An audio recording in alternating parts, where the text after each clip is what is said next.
But my beats, they are hard.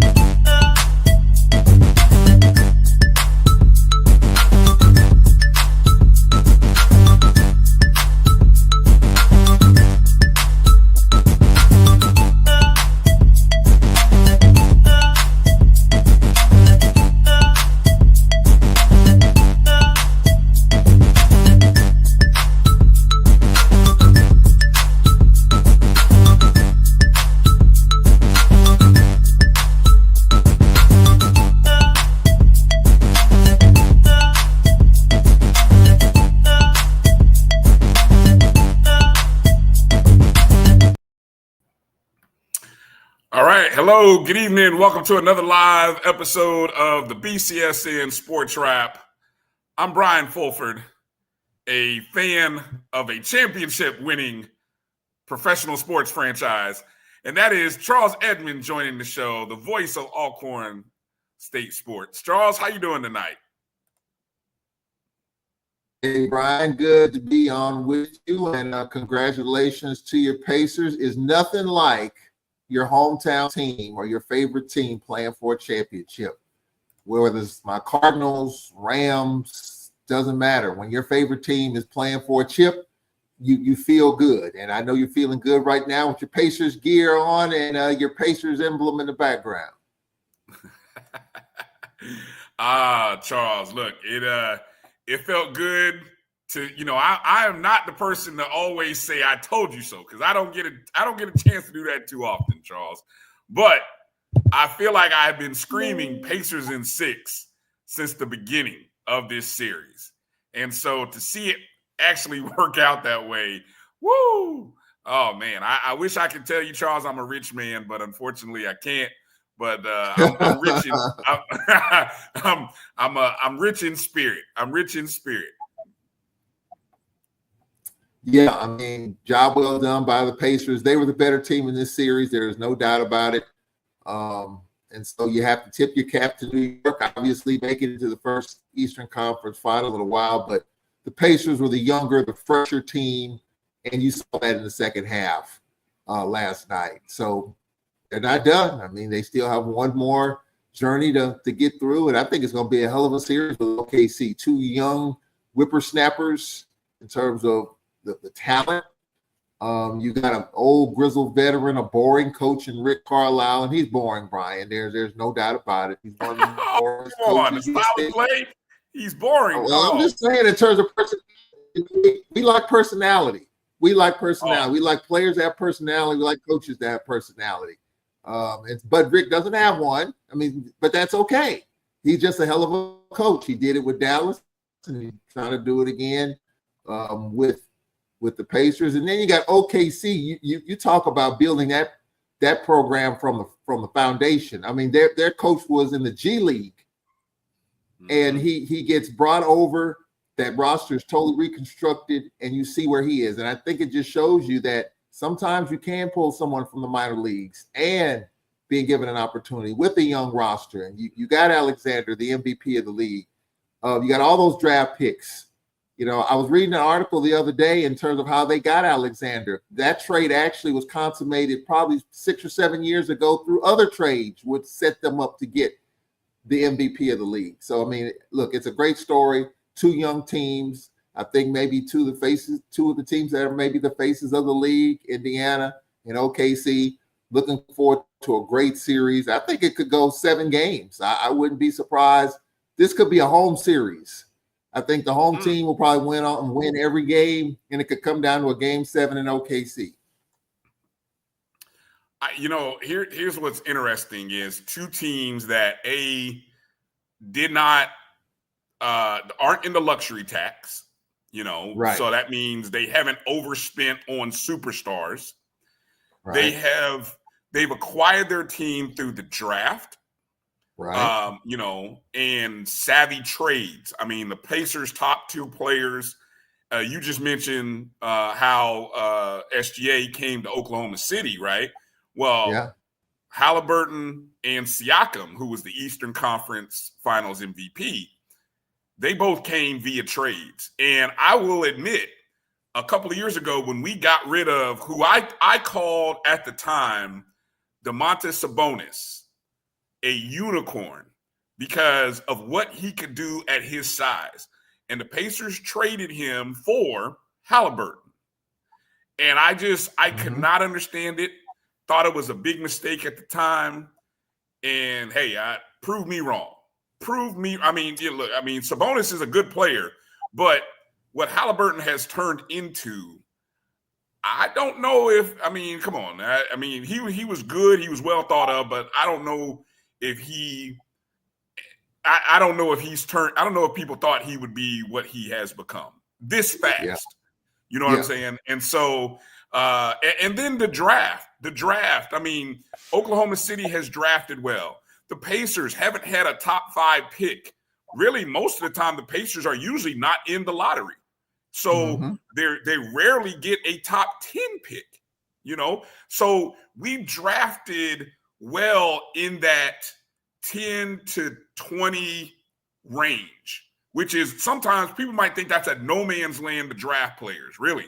Unless you can find a star or two. I feel like that's sort of like a no man's land to draft players.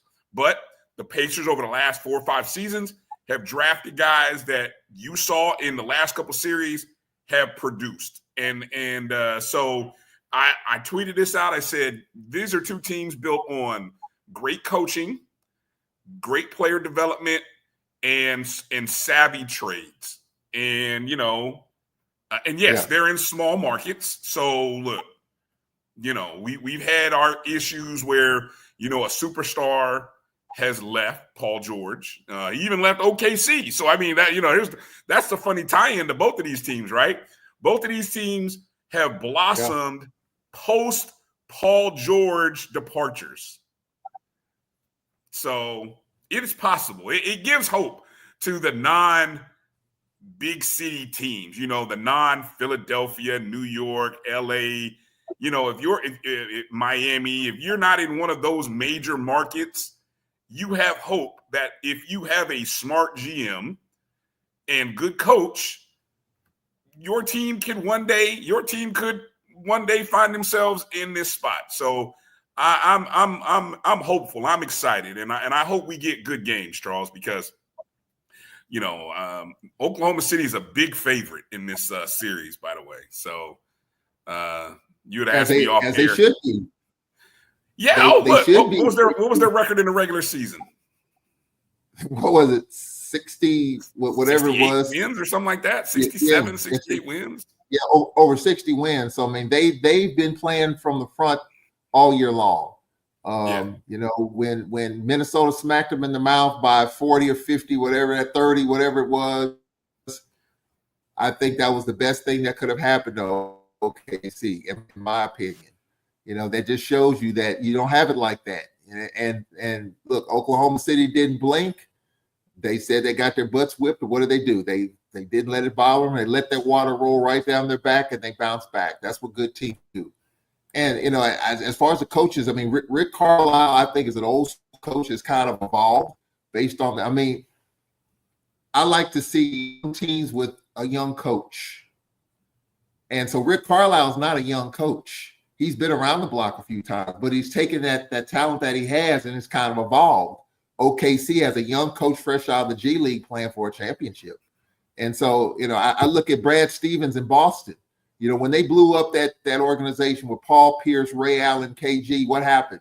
They brought in Brad Stevens from Butler, and no one thought Brad Stevens was going to do what he did in Boston. That team got younger. They won a championship, and of course, he moved to the front office. They got a young coach and still a very young team, with the players that they have, Tatum and Brown. So I think you're seeing an involvement there too. Young coach, young team. Look at the old school coaches like Tibbs. Tibbs going to have to evolve a little bit.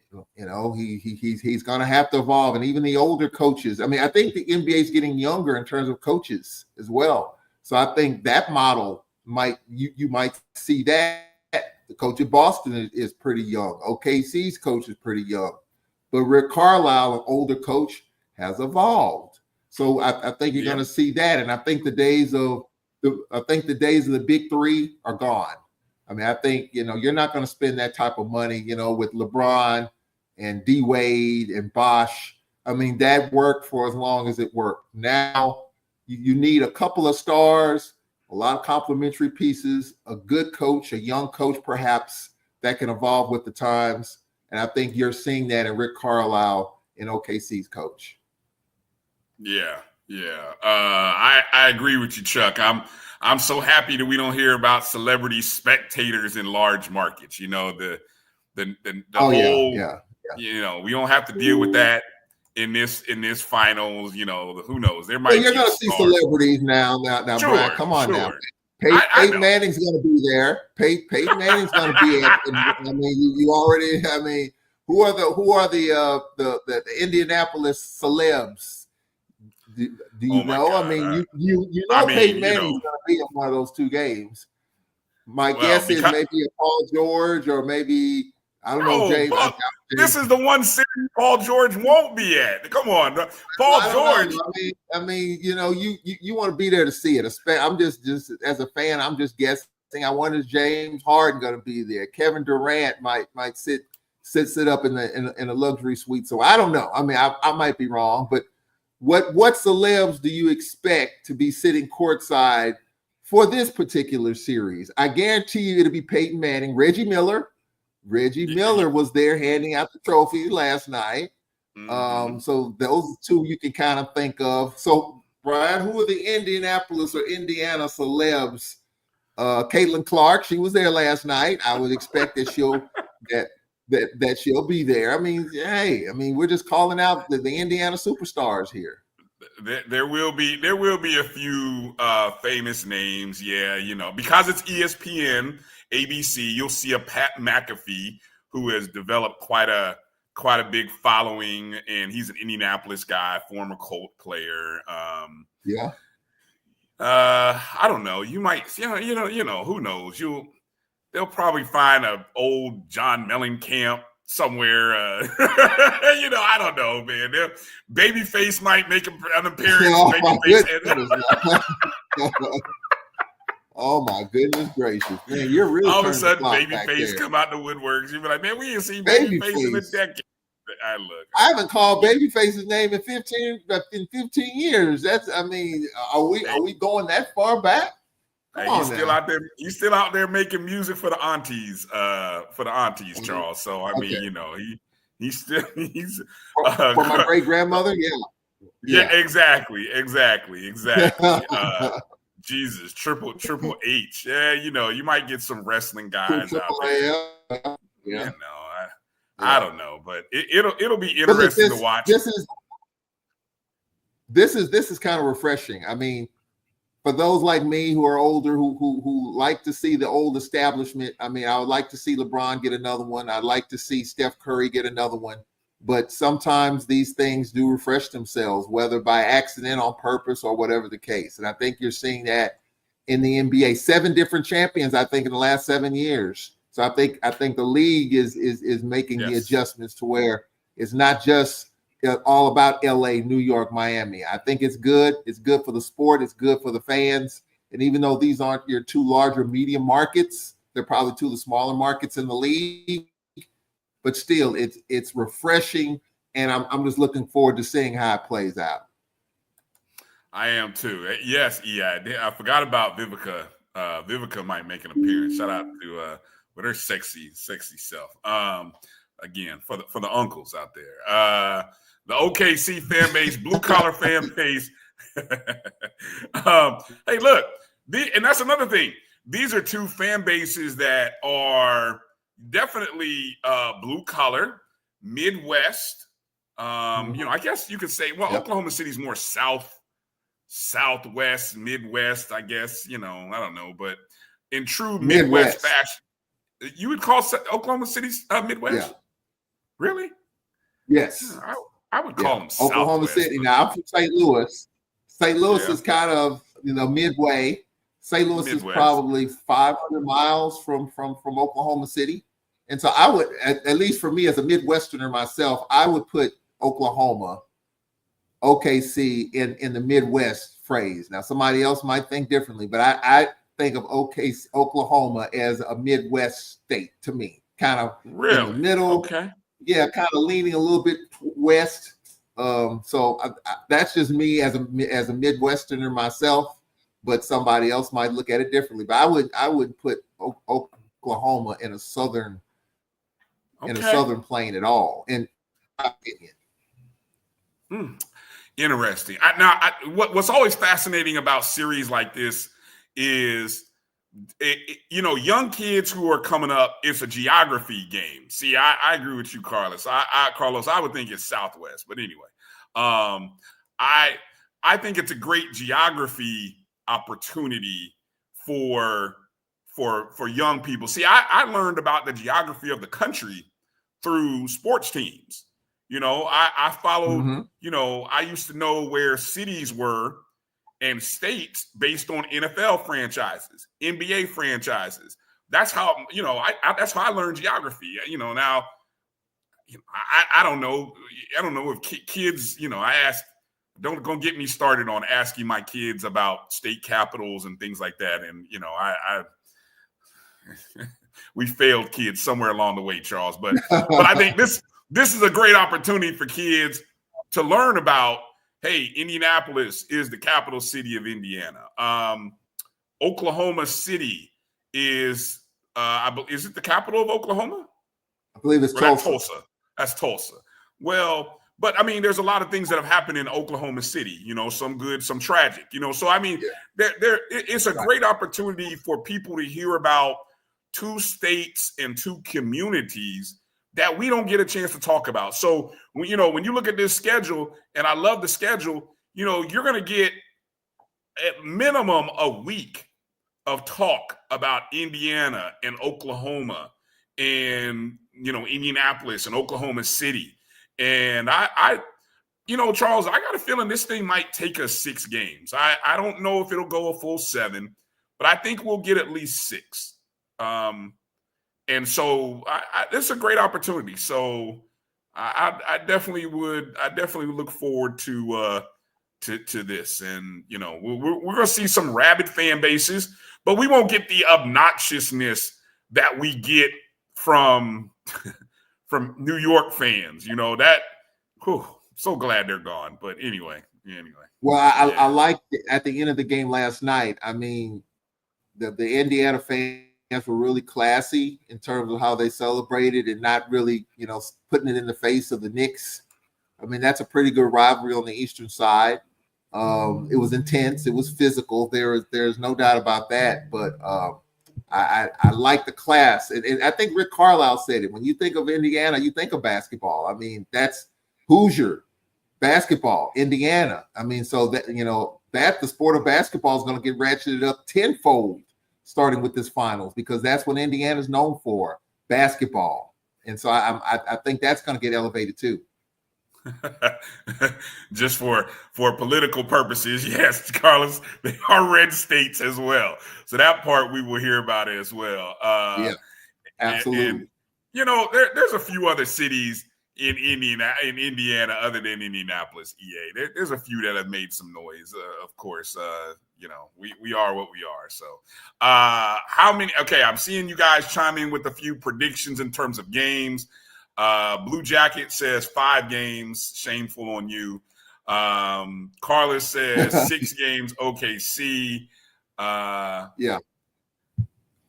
Chuck Hunt said Oklahoma City is the capital of Oklahoma. I thought it was Tulsa, but okay. I'm gonna take your word on it, Chuck. You're closer than me and Charles, probably. So. Well, that showed that I think I might have failed geography when I was in school. I did too. I just did because I claimed it was Tulsa, so I thought it was Tulsa. So good job, Chuck. Good job on that. I sure thought it was Tulsa. See, you changed my mind. See, what did I say? If you go back and roll the tape, I did say Oklahoma City was the capital. So I'm blaming Charles on this one. Charles is going to take this. Blame me. It's all on it's my failed geography lessons. As much All as right. I travel, I should have known that it was OKC. Now, we know all things get measured, Charles, by the good old TV ratings. Yeah. I was going to look up here. Hold on. Let me see if I can do a quick search here. Lowest NBA TV, NBA Finals ratings. Let me see. Okay. So good old here. Okay. So the NBA Finals. Let me see. And this is always interesting, Charles, because obviously the ratings have changed over the years, right? Because you don't get just terrestrial, you get cable and everything. So prior to COVID, and I think this was prior to COVID, you had the Raptors and Warriors. That was 2019 because the COVID year was 2020. That was the Lakers winning COVID, right? Mm-hmm. Okay, so the 2019 Raptors and Golden State Warriors, which that was Toronto won that 4-2. The average viewers was 8.8 million, or excuse me, the number was 8.8. That was the average. That's 15.14 million viewers. Okay, it only went 6 games. Charles, we have not had a game 7. Can you remember the last time we had a game 7 in the NBA Finals? I want to say Golden State and Cleveland. Yeah, exactly. The last time we had that's when Cleveland came back from 3-1 down, I believe, with LeBron. 2016. KD was on that team. Yes, 2016. Yeah. Okay. So first off, that's the last time we had a game 7. The last 2 NBA Finals have gone in game 5. Last year, Boston 4-1, the Nuggets 4-1. The 3 years before that, we had game 6s. We went, 6 games, 4-2. But back to the ratings thing. So prior to COVID, the average viewer was at 8.8, 15.14 million. The number has dropped since then. So we had the COVID year where the Lakers won. That was at 4 million, 7.45 million viewers, 4.0. Then the next year you had Milwaukee. The average rating was a 5.2 at 9.91 million. Then in 2022, Golden State beat Boston. You think 2 big franchises, big cities, right? Only drew a 6.6 rating, which is a 12.40 million viewer number. Okay. That's the highest since COVID. The Denver Nuggets and Miami Heat drew a 6.1 rating average. That's 11.64. And last year, Boston and Dallas drew a 5.8 million, 11.31 million. So I asked that, thanks to EA's great question, to set all that up and say, over or under 6 and 11 million viewers, either or. Under. Ooh. Under. It's already been talked about, Bryan. I think people in the social media stratosphere already have projected that if this was the finals matchup, and this is just social media chatter that I've seen, that it's not going to be well watched or well viewed in terms of the ratings. You have 2 medium-sized small markets. And even though your point is you've had Boston, you've had Golden State, the Frisco market, the Oakland market, you've had Miami, I don't anticipate this is going to be, a extremely watched series. It'll be an intriguing one, but I just think the media markets help dictate in some shape, form, or fashion. If it was New York and LA, it would be something to watch. Tonight is the Dodgers and the Yankees. That's going to get some eyeballs because it's LA and New York. But it's just my opinion. I might be wrong, but it's already been talked about. If this was going to be the finals matchup, the numbers are not going to be what they probably could be or should be. It's an intriguing matchup. Two young teams, 2 young guns. But I think the ratings is going to be under on that one, in my opinion. Ooh, under 6. Well, that's, look, if Boston and Dallas drew a 5.8, ooh, yeah, this one, I'm just trying to see, is there any number that's been lower than 5.8? And again, we have so many more options these days, but 5.8 is actually, Charles, the lowest this century, this millennium, however you want to, in the post-streaming era, it's the lowest numbers yet. And that's a Boston and Dallas final on ABC, and it drew, a 5.8. So, man, if I might even go lower than a 5, Charles. I mean, the game that I was, do you remember the old series back in the day between, it was like the Pistons and Nets or something like that. Was that? I don't know. It was a series that didn't feature. I'm trying to find it here. See if I can find it. Pistons and Nets. Pistons and Trailblazers. That even drew a 12.3, but that was in 1990 though. So I mean, and I think back then the NBA was a lot more physical. You could get away with a lot more, and it was a lot more intrigue, probably a lot more drama. I mean, during those days when you had Bill Laimbeer, Chuck Daly, I mean, it was just, those were two really good teams during that era, and the NBA was a lot more physical. I think people were a lot more into it then than it is now. Spurs and Nets, 2003. Do you remember that? Spurs and Nets, 2003. Yeah.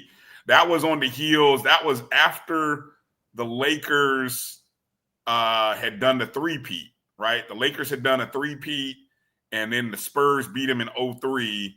And I forgot who New Jersey beat in the finals. I think that's a New Jersey team that might have beat Vince Carter in the Toronto Raptors that year. I'll tell you, my memory, man. But that drew a 6.5 average rating, which, I mean, is like, wow. At that time, that's really, really low. Yeah. So I don't know. The Lakers and Heat, again, that drew a 4.0, and that was the COVID year. So I think all these statistical numbers, this will be interesting to see. Will Oklahoma City and Indiana draw more than the Lakers and Heat in the bubble? Because that's what that was. That was Lakers Heat in the bubble. 4.0 was the average rating. Woo. Jesus, man. It'll draw more than a 4.0.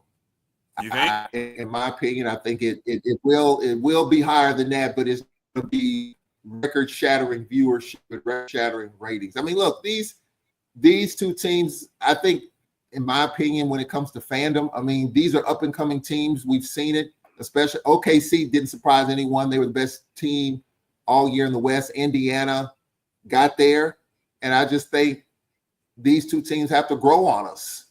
I think we're still used to the individualism, the LeBrons, the Stephs, and I think we're also tired of it too because they've been in it so many times. I think fan fatigue kicks in on some of that too. So I think if these are going to be the teams that you're going to be watching out for over the next 4 or 5 years, I think it has to grow on us, grow on fans, and I think this is just the beginning process of it. And you got to take a few lumps along the way before you get there. If this is a 7-game series, I don't think there's any doubt that the ratings will increase. But if it's a 6 or 5, not so much.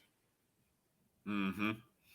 All right, good stuff. Well, we'll come back. I appreciate all you guys in the comments. Feel free to drop your predictions. I saw, as anybody other than me, you guys, I don't see anybody so far. I have not come across one chat or post of anybody picking the Pacers. The closest I got was my guy Kelvin, who said we would push it to 7, but he's taking OKC in 7. Is anybody willing to stand on that hill with me that the Pacers can win this series? Am I by myself? Am I the only one? You guys tell me, man. I don't know. I know I'm a fan. I know I've waited 25 years for this, And, you guys, look, half my life. I waited half my life for this, Charles. So, I mean, you guys tell me. You guys tell me. It is no better feeling, as I mentioned. There's no better feeling than your team that's had the drought that they've had playing for a championship. That's your team, your hometown team. There's no better feeling. So no one can tell you anything, Bryan, and knock you off that spot right now. You're right. Nothing. Okay, let's transition, Charles, to some HBCU stuff, because I got a lot of stuff that we're gonna try to get through in this show. You guys who are watching, wherever you're watching, if you're watching us on our YouTube, my JBN online, hello and thank you to everybody. Whether you're a JBN subscriber, whether you're just a subscriber to our page, we thank you. Hit the thumbs up and the like button if you would do us the pleasure of doing that. Your support of the Black College Sports Network is very much appreciated by all of us. And so that's one way you can do it. You could also drop a link or drop a super chat if you'd like, if you're on the MyJBN online, or you could also hit the Cash App. If you look down at the bottom on the scroll, you can see the Cash App there as well. Any and all donations are appreciated. That cup of coffee helps go a long way. We'll talk about football media days and all that stuff here a little later in the show, but we got things that we want to get to and productions we want to try to do. So your support is of not only our show, but all of the shows on the Black College Sports Network are tremendously helpful. We're going to get into some of those topics. I know you hit up Lynn and Blode. Yeah, we'll get into you dropped a nugget there about the CIAA tournament. We're going to get to that. We're going to get to a few other things. Charles, I have been watching NCAA baseball since Friday. School is out for me, so I got a lot of time on my hand now. And, baseball, I found on ESPN this thing called, what is this channel called? Oh, Squeeze Play. It's red zone for the NCAA baseball tournament. Because, all of these games, at least 4 or 5 are going on at the same time. And, anybody who doesn't know, they got 16 locations, 16 tournaments going on all over the place. And I have been fascinated by everything from quad boxes to 5 boxes to 6 boxes. I'm just watching game. I mean, it's the perfect. I cannot imagine a better way to watch baseball. I mean, really, because, watching one baseball game can be it can be rough. But, man, talk about having 4 different screens on with stuff happening. This is wonderful. This has been amazing. So I mention all that because I got to mention the one HBCU, the only HBCU school we had playing in this 64-team baseball tournament was Bethune-Cookman. Winners of the SWAC, regular season champs, unbeaten in the tournament. We talked last Sunday, that magical home run to deep center field, a Wildcats dream, a Rattler's nightmare, however you want to phrase it. It was what it was, right? But they were in the Tallahassee Regional, and Florida State is the host. And they lost their opening round game on Friday to Florida State, who is the number 9 national seed, by a score of 10-6. Played a pretty good game for the most part. And then they, the score was 6-2. And apparently, they did out-hit Florida State 10-6, though, in the game. I'm just kind of reading an article here from Tolly Carr on HBCU Game Day. So they lost 6-2 in the opening round game.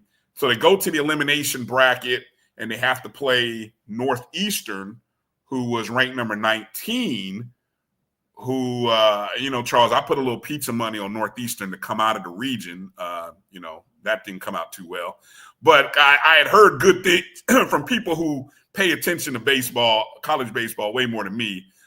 They were saying some good things about Northeastern and their pitching, blah, blah, blah.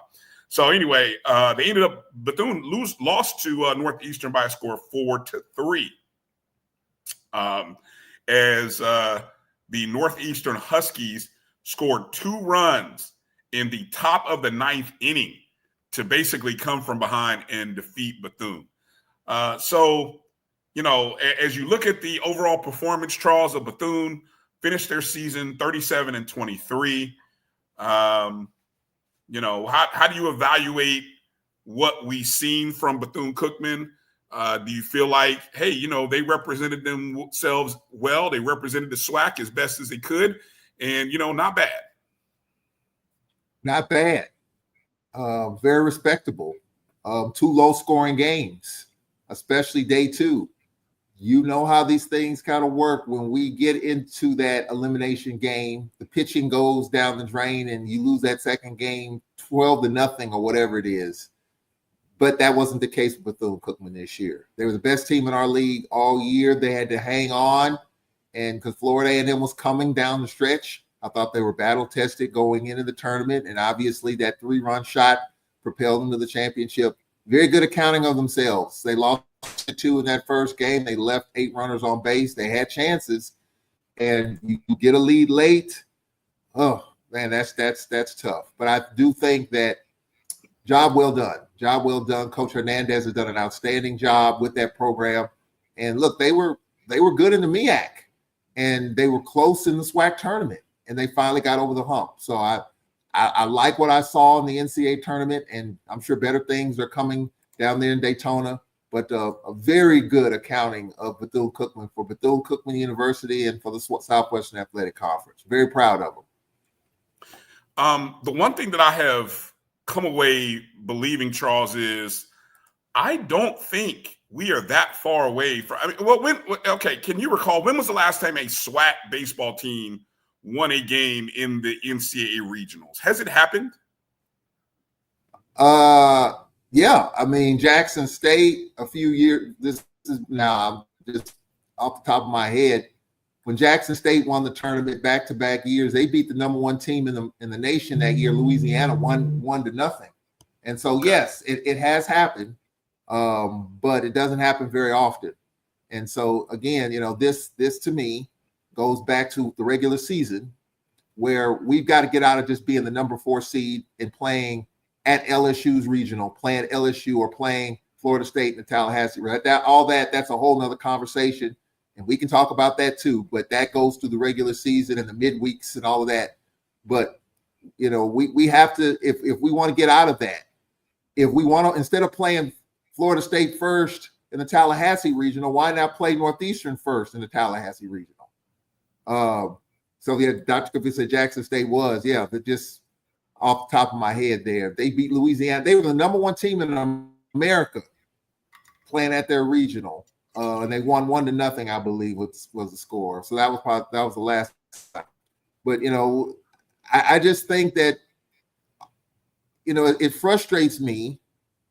And we were the number 4 seed when Allcorn won it in 2011. We played at the Rice Regional, and so I just want to see us, instead of being the number 4, playing Florida State in the Tallahassee Regional, or playing at LSU's regional or Ole Miss's regional. Southern playing Mississippi State in their regional. Yeah, I want to see something more. I want to see, like I said, Bethune-Cookman played Northeastern in the Tallahassee regional. I'll take that first instead of playing the host team first. But that's a whole nother conversation that we can have. So that would mean we would have to become like a 3 seed instead of the 4 seed in order for that to happen. Right. That's right. That's exactly right. And it's just so much to unpack with that. Our coaches all have to be on one accord, and I don't think they are. I mean, no disrespect to them, but I just think all of our coaches kind of have different philosophies and feelings on something like that, playing more midweeks, playing a little bit tougher schedule the midweek. And then we as a conference have to be on the same accord, scheduling and all that. That's a whole nother issue. But look, I would just like to see something better. I don't know if it's going to happen anytime soon, but I think Bethune-Cookman gave about as well of an accounting as any team over the last several years. Florida A&M, when they won it, I mean, they were just as competitive. Every day Moray pitched every day of the SWAC tournament and the NCAA tournament, and they gave it a run. But Bethune-Cookman had their chances against Northeastern, just couldn't come through, but a really good representative there. Well, It is possible. I've come away. This year has shown me it's possible. I mean, I don't know if you saw the news earlier today that the number 1 overall seed, Vanderbilt, lost to Wright State. Wright State, and that was in the elimination round. So, Vanderbilt had already lost in that second round game, or the second game. I guess they call it the 1-0 game between two teams that went 1-0, meaning they won on Friday. And so you lose that game, you end up in an elimination game today, and Wright State beat them 5-4. That was the number 1 overall seed.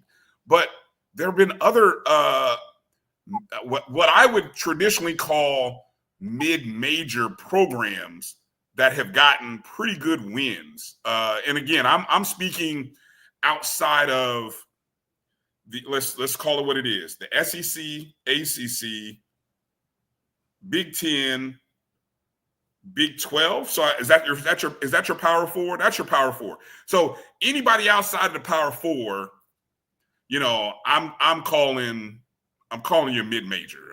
I mean, to some degree, even in baseball, And so I think you've seen some pretty well represented baseball teams in like you said, in these in this tournament. And it comes down to pitching. I mean, you do have to have some pitching, but I also think it's possible, Charles. It is possible.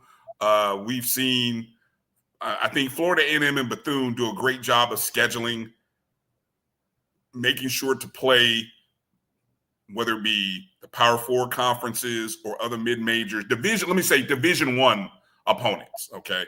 And so I think they do a good job. I think Alabama State does too.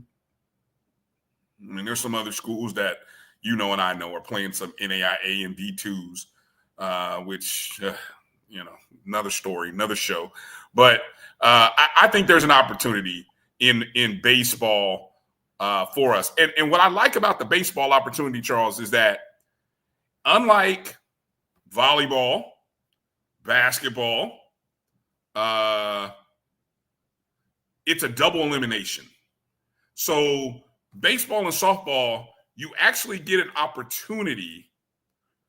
Even if you stumble in your first game, you have the opportunity to come back and win in the elimination round. And then who knows, if you've got a good 3 to 4 pitchers, you might be able to make it to the regional final game. So I think there's an opportunity. I think it'll be interesting to watch and see what SWAC teams. I feel like 2014 was the last time. What was that? 12 years ago, 11 years ago. I won't be surprised to see a team next year win a game in the NCAA baseball tournament. I mean, we've been close because the last 3 years has been FAMU. I'm trying to recall, was Grambling competitive last year, or were they kind of beat up on? No, Grambling, the pitching. Okay. Grambling can hit the cover off the baseball, but it's all about pitching. Yeah. Okay. I mean, if you just look at SWAC baseball right now, and I said it on Carlos's show yesterday, you have 4 solid teams in SWAC baseball right now. No doubt, no question. Book it. You got Bethune-Cookman, Florida A&M, Alabama State, Grambling. Those are your top 4. Now, again, this is all about the SWAC. We're just not talking about Bethune-Cookman and Florida A&M. It's about the SWAC. And so who is the number 5 team right now, the 5th best team? UAPB, well, they made the tournament for the first time since, 2019? They were 2 and done. Good to see them back in the tournament, but can you call them the 5th best team? Not yet. Let's see what happens next year. But this is a conversation that we can have, just not about baseball, but basketball as well, softball. We just have to be good from top to bottom. We have to be collectively scheduling on a string, all of us scheduling kind of the same way. And then we just got to go out and win some of these games. I think 25 years ago, the attaboys, the pat on the back, good job. We lose 5-3. Yeah, I mean, those type of games, good job. But now we're in a different mindset now where you got to win these games. You know, Florida A&M playing Florida International. You got to beat Florida International. I mean, yeah, you lose 6-5 on a walk-off. Yeah, good job. But we got to win some of these things. And I'm not being critical, but I am being critical because it's about wins now. You know, the close losses just don't do it for us. You know, and you make mistakes, you make errors, and in the regionals, the margin is just so small. You've got to execute. You got to lay the bunts down. You got to move runners over. I think Bethune left 8 runners on base in that first game. Can't have that. You get the chances. If you can't get them in, it's going to hurt you. And so just the margins, you don't have a lot of wiggle room in the regionals. You really don't, especially when we're playing at LSU's regional, at Florida State's regional. You're playing in front of 6,000, 7,000, 8,000 people. I mean, that's a whole nother ball game in itself. You just can't make those type of mistakes. Now, I will say overall in collegiate baseball, and I've seen some of the other games too. I was looking at a game today. I can't remember, not Tennessee. It was like 19-3 or something like. I mean, and I do hate that in collegiate baseball. You don't have the 10-run rule. I mean, I think that hurts us too in a way because it could be 28-0 and you're playing 9 innings. There is no 10-run rule. And so I think that hurts us too because you got to get through it. And how many arms you're going to waste? How many arms you're going to use? You know, and so I think that hurts us too. You mentioned having 2 pitchers.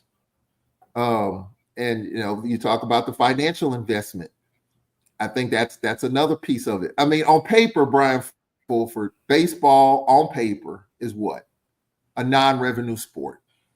Correct. On paper, there's only a handful of teams, you can probably count them on 2 hands that are really making money. Right. LSU's one of them. I mean, I've been to the boxer many a time, and those folks are making money. SDC series are selling it out. But, you know, for us, making the financial investment, and we talked about it on Carlos's show yesterday, some of our teams aren't even charging for baseball. And yet you got 11.7 scholarships.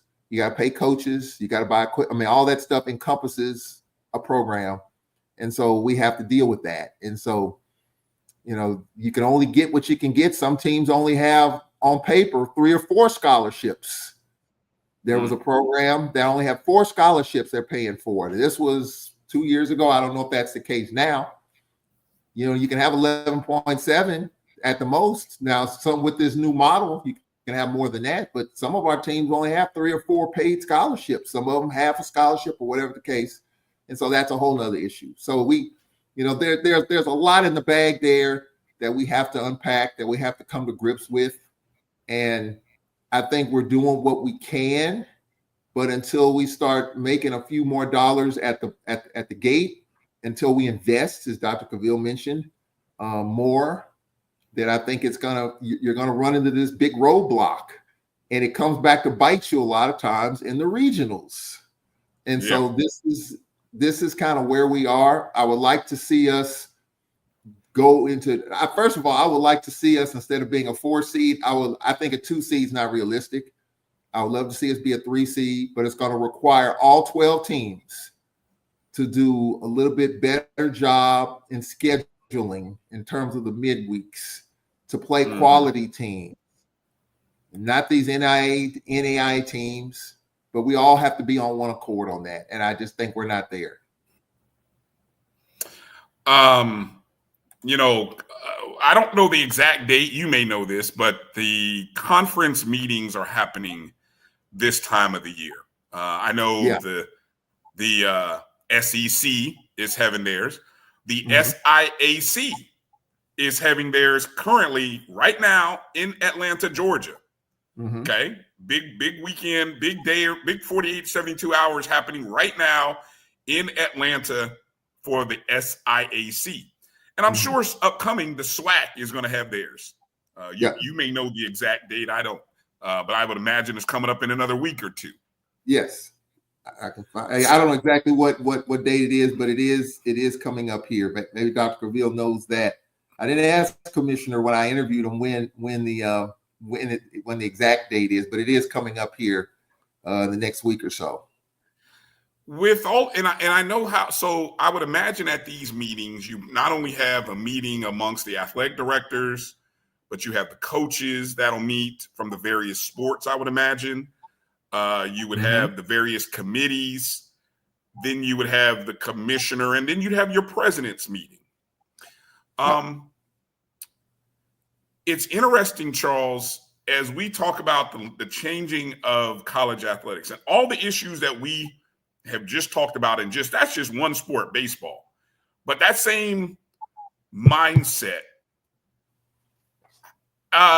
what if you could be in the room, or if you think about what are one or two of the main discussion points or topics that you feel might be a big issue for the upcoming SWAC conference meetings. I mean, because there are plenty, and I didn't mean this is kind of came to my head, so I don't want to send us down a path of trying to come up with everything, but the one or two biggest topics that you would implore, if Dr. McClellan came to you and says, Charles, what do you think I should talk to our ADs and our coaches and our SIDs about? What are one or two topics that we really need to press home and all be on the same page with as we go into the 25-26 year and maybe beyond? Because I'm sure they do plan maybe outside of just the one upcoming year, they're probably talking 2 or 3 years in advance as well, I'm sure. Well, I'm gonna go off the beaten path here. It takes money to run these programs. A lot of our athletic programs are being supported and assisted by the university in terms of revenue from enrollment. The first thing, if I'm the commissioner, I'm going to be talking with our presidents and CFOs first to see how our schools are looking financially, because as you look at the current climate, a lot of our schools rely on government funding. And I'm sure you've been reading and you know how that's looking right now. Schools are just are concerned, scared, worried about the lack of government funding or reduction in that. If that funding is reduced to take care of whatever that they need on that university, then that means that's reduced. That means you got to go in your own budget to try to make up for that shortfall. You got to go into your endowment to make up for that shortfall. That could impact services on your campus. That's my first concern, because let's face it, a school like LSU, for example, their entire athletic program is run by their private foundation. Not a dime is coming out of the state of Louisiana. But that's not the case for most of our schools, with the exception of Bethune-Cookman, who's private. And so that's what I would ask first. How are things looking financially? How do you anticipate that they would look financially? And if my presidents are telling me that it's going to be tight, I got to do some belt tightening. And if there's belt tightening on the academic front, there's going to be belt tightening on the athletic front.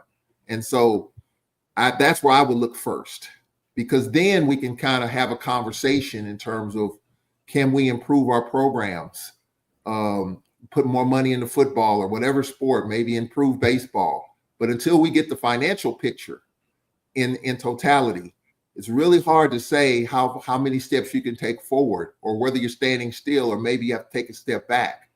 I don't know. That's where I would, and that's been my concern, for the last year or so. I mean, I talked with our president, Dr. Tracy Cook, about it, and he's talked about, we got to keep an eye on our enrollment. And he's admitted that we've got one of the smallest athletic budgets in the Southwestern Athletic Conference. There are 2 other schools that are kind of in the same boat, Mississippi Valley and UAPB. I mean, I hate to bring this up because we love athletics, but this is a conversation that I think we need to have more of if it's possible. And so you go back to our legislatures and state funding. I mean, Stephen Gaither put out a tweet about 6 months ago that has kind of stuck with me ever since. He put a tweet out there that says we need to keep an eye on what's going on in our legislatures more so than what's going on our campuses, because that's where the money's coming from. So I think that's kind of where we need to start with that. And then we can kind of go from there. But to answer the question, I think there's a lot on the plate. I do think the commissioner knows what it takes to kind of get his conference teams to where they would like for it to be. But again, he's at the end of the line. The college presidents and the ADs have to vote and approve before him. And if those things aren't approved, then the conference can't act on it. And the commissioner told me, he's like, his father said, "Hey, you're the commissioner, make it happen." And he's like, no, Dad, I can't make it happen. The college presidents have to approve it. The ADs have to approve it. The senior women's administrators have to approve it. These are things that he has to deal with, because the conference office is a facilitator. It gets approved in the conference office. I mean, a lot of people might not know that. Some people might think the commissioner says, "Hey, make it happen," and it just happens. No, it doesn't happen. Now, maybe some things like moving the tournament from Atlanta to Birmingham or from Birmingham to Atlanta, that may be something he may individually do or have the conference office do. But there are site visits and other things that I'm sure the ADs will look at it and make sure that that's done before it gets to the commissioner to make sure that it's okay to do those things. But these are, I mean, I'm talking all in the weeds here. It's kind of a difficult subject, but I do think it's something that we need to pay attention to. But look, as far as probably one of the big conversations is going to be this Thursday, Saturday deal on SWAC basketball. Okay. That's going to be that's going to be the topic of conversation. And the commissioner talked about it. He tends to think, and from what I'm hearing, my sources are telling me this thing might not happen this year. We may go back to double headers. Wow. Yeah, the coaches, from what I've been told, the coaches are okay with it. After just one season, you would think did they go into this on a 1-year trial or yes. what? Yes. Okay. Yes. It was a 1 year. It was a one year thing. Oh. If there was no commitment to trying it for 2 years, I mean that seems kind of Well, I mean that was my thinking over the last month or so. I'm thinking that, well, maybe we didn't give enough. This is just Charles Edmond's opinion. Maybe we just didn't give enough of a chance for it to succeed or fail. Let's do it one more time. But what I've been told is that the coaches don't have an issue with it, but it's the athletic directors that may shoot it down. So the way it works is that it'll come up for a vote, majority.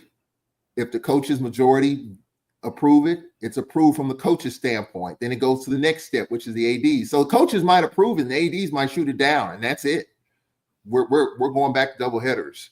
Well, we know it's a strain. We know it's a strain. You've even said it. You've said it, and you've been very clear. It's a strain on everybody because you go from 2 days to 3 days. For what would have been a 2 against 2 opponents, where now you go to from a 2 day to a 3 day, and whether that's travel on the road or additional resources at home, everybody's being pushed. And then if you're not getting, I mean, I'm just going to say this out loud. If you're not getting adequate compensation, visuals from your media partners, where's the money coming from to help you with that? So, I mean that. Yeah, I can see that. I can see the coaches, Charles, saying we like the idea, we're good with it. But I could certainly see athletic directors. What does it take? 7 out of 12. I could see 8. 7. Oh well, 8. Oh, 2/3. 2/3. Yeah. Okay. So I could see 2/3 saying, yeah, this is a bit of a strain on us, and we're not making any more money. We're actually losing money. So we'd rather go back to the double headers that we used to have. I could see that. Well, I mean, I know you're data driven, Bryan. The numbers bear out if you look at the attendance, and I don't know if you can break it down, but from what I'm hearing, Southern University, for example, their attendance went up on with that formula. So it has helped some schools, but from what the commissioner has mentioned, and he says he does listen to everyone in this process. He does listen to the ADs, the coaches, but he understands that, yes, you're instead of having a game on Saturdays and Mondays, now you're having it on Thursdays, Saturdays, and Mondays. It does, and being at Allcorn, I've talked with our security folks. It does put a little bit more attention to detail, because now you got 3 games in 5 days instead of 2 in 3 days. And so that's the concern that we have. Of course, we'll go along with whatever they'll go along with whatever's voted on, but it is a concern, throughout the conference from what I'm hearing. And, for me, going to Grambling twice, going to Tallahassee twice this past season, I mean, it was interesting, but I'm not, I was kind of prepared for it, but, that's just me. I'm just one facet of it. I'm not the facet, but I think the more concern is the auxiliary folks on campus. And I think they report to the athletic director. And I think that's the concern. So, I mean, we'll see. I mean, there may be some arm twisting, but, politics plays a part in everything. I mean, maybe some ADs will convince some that don't want it to want it. So that's one of the big topics for discussion. Also, softball, Bryan.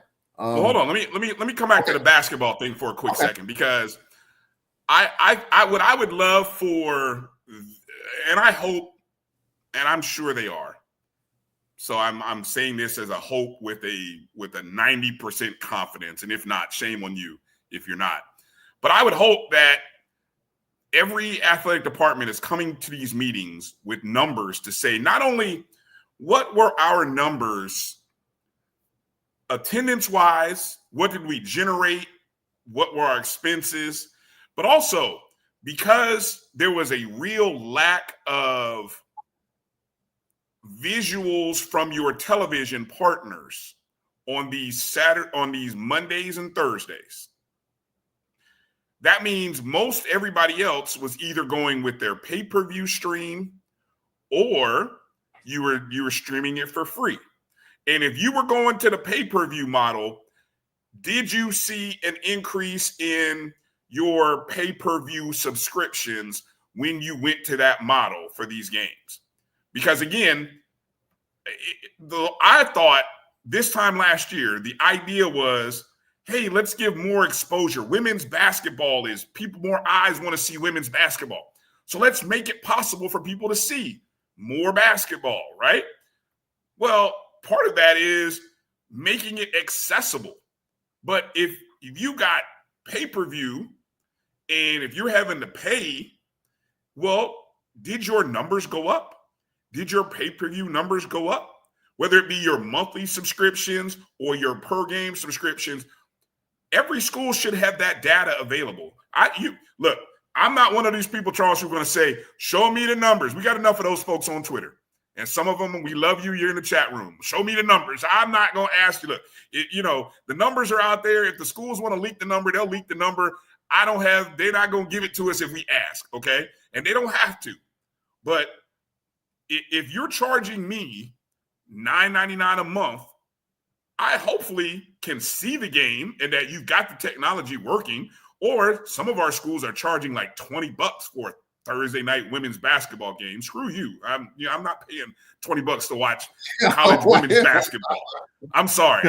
You know who you are. Those of you who are doing that. I'm not paying $20 to watch women's college basketball on a Thursday. I'm just not happening. But if you're selling a monthly package or something, then and I feel like I'm rambling here, so bear with me here. How about from a media perspective, Charles? How are we supposed to cover these games if we got to shell out and have a separate credit card to pay? See, all this stuff goes hand in hand. So that's what I'm talking. When people fuss about the media accessibility, what do presidents want our conference, the Southwestern Athletic, who do they want it to be? And I think that's a good question. You talked about the presidents. If I were Dr. McClellan, I'd be asking all of our presidents, who do you want us to be?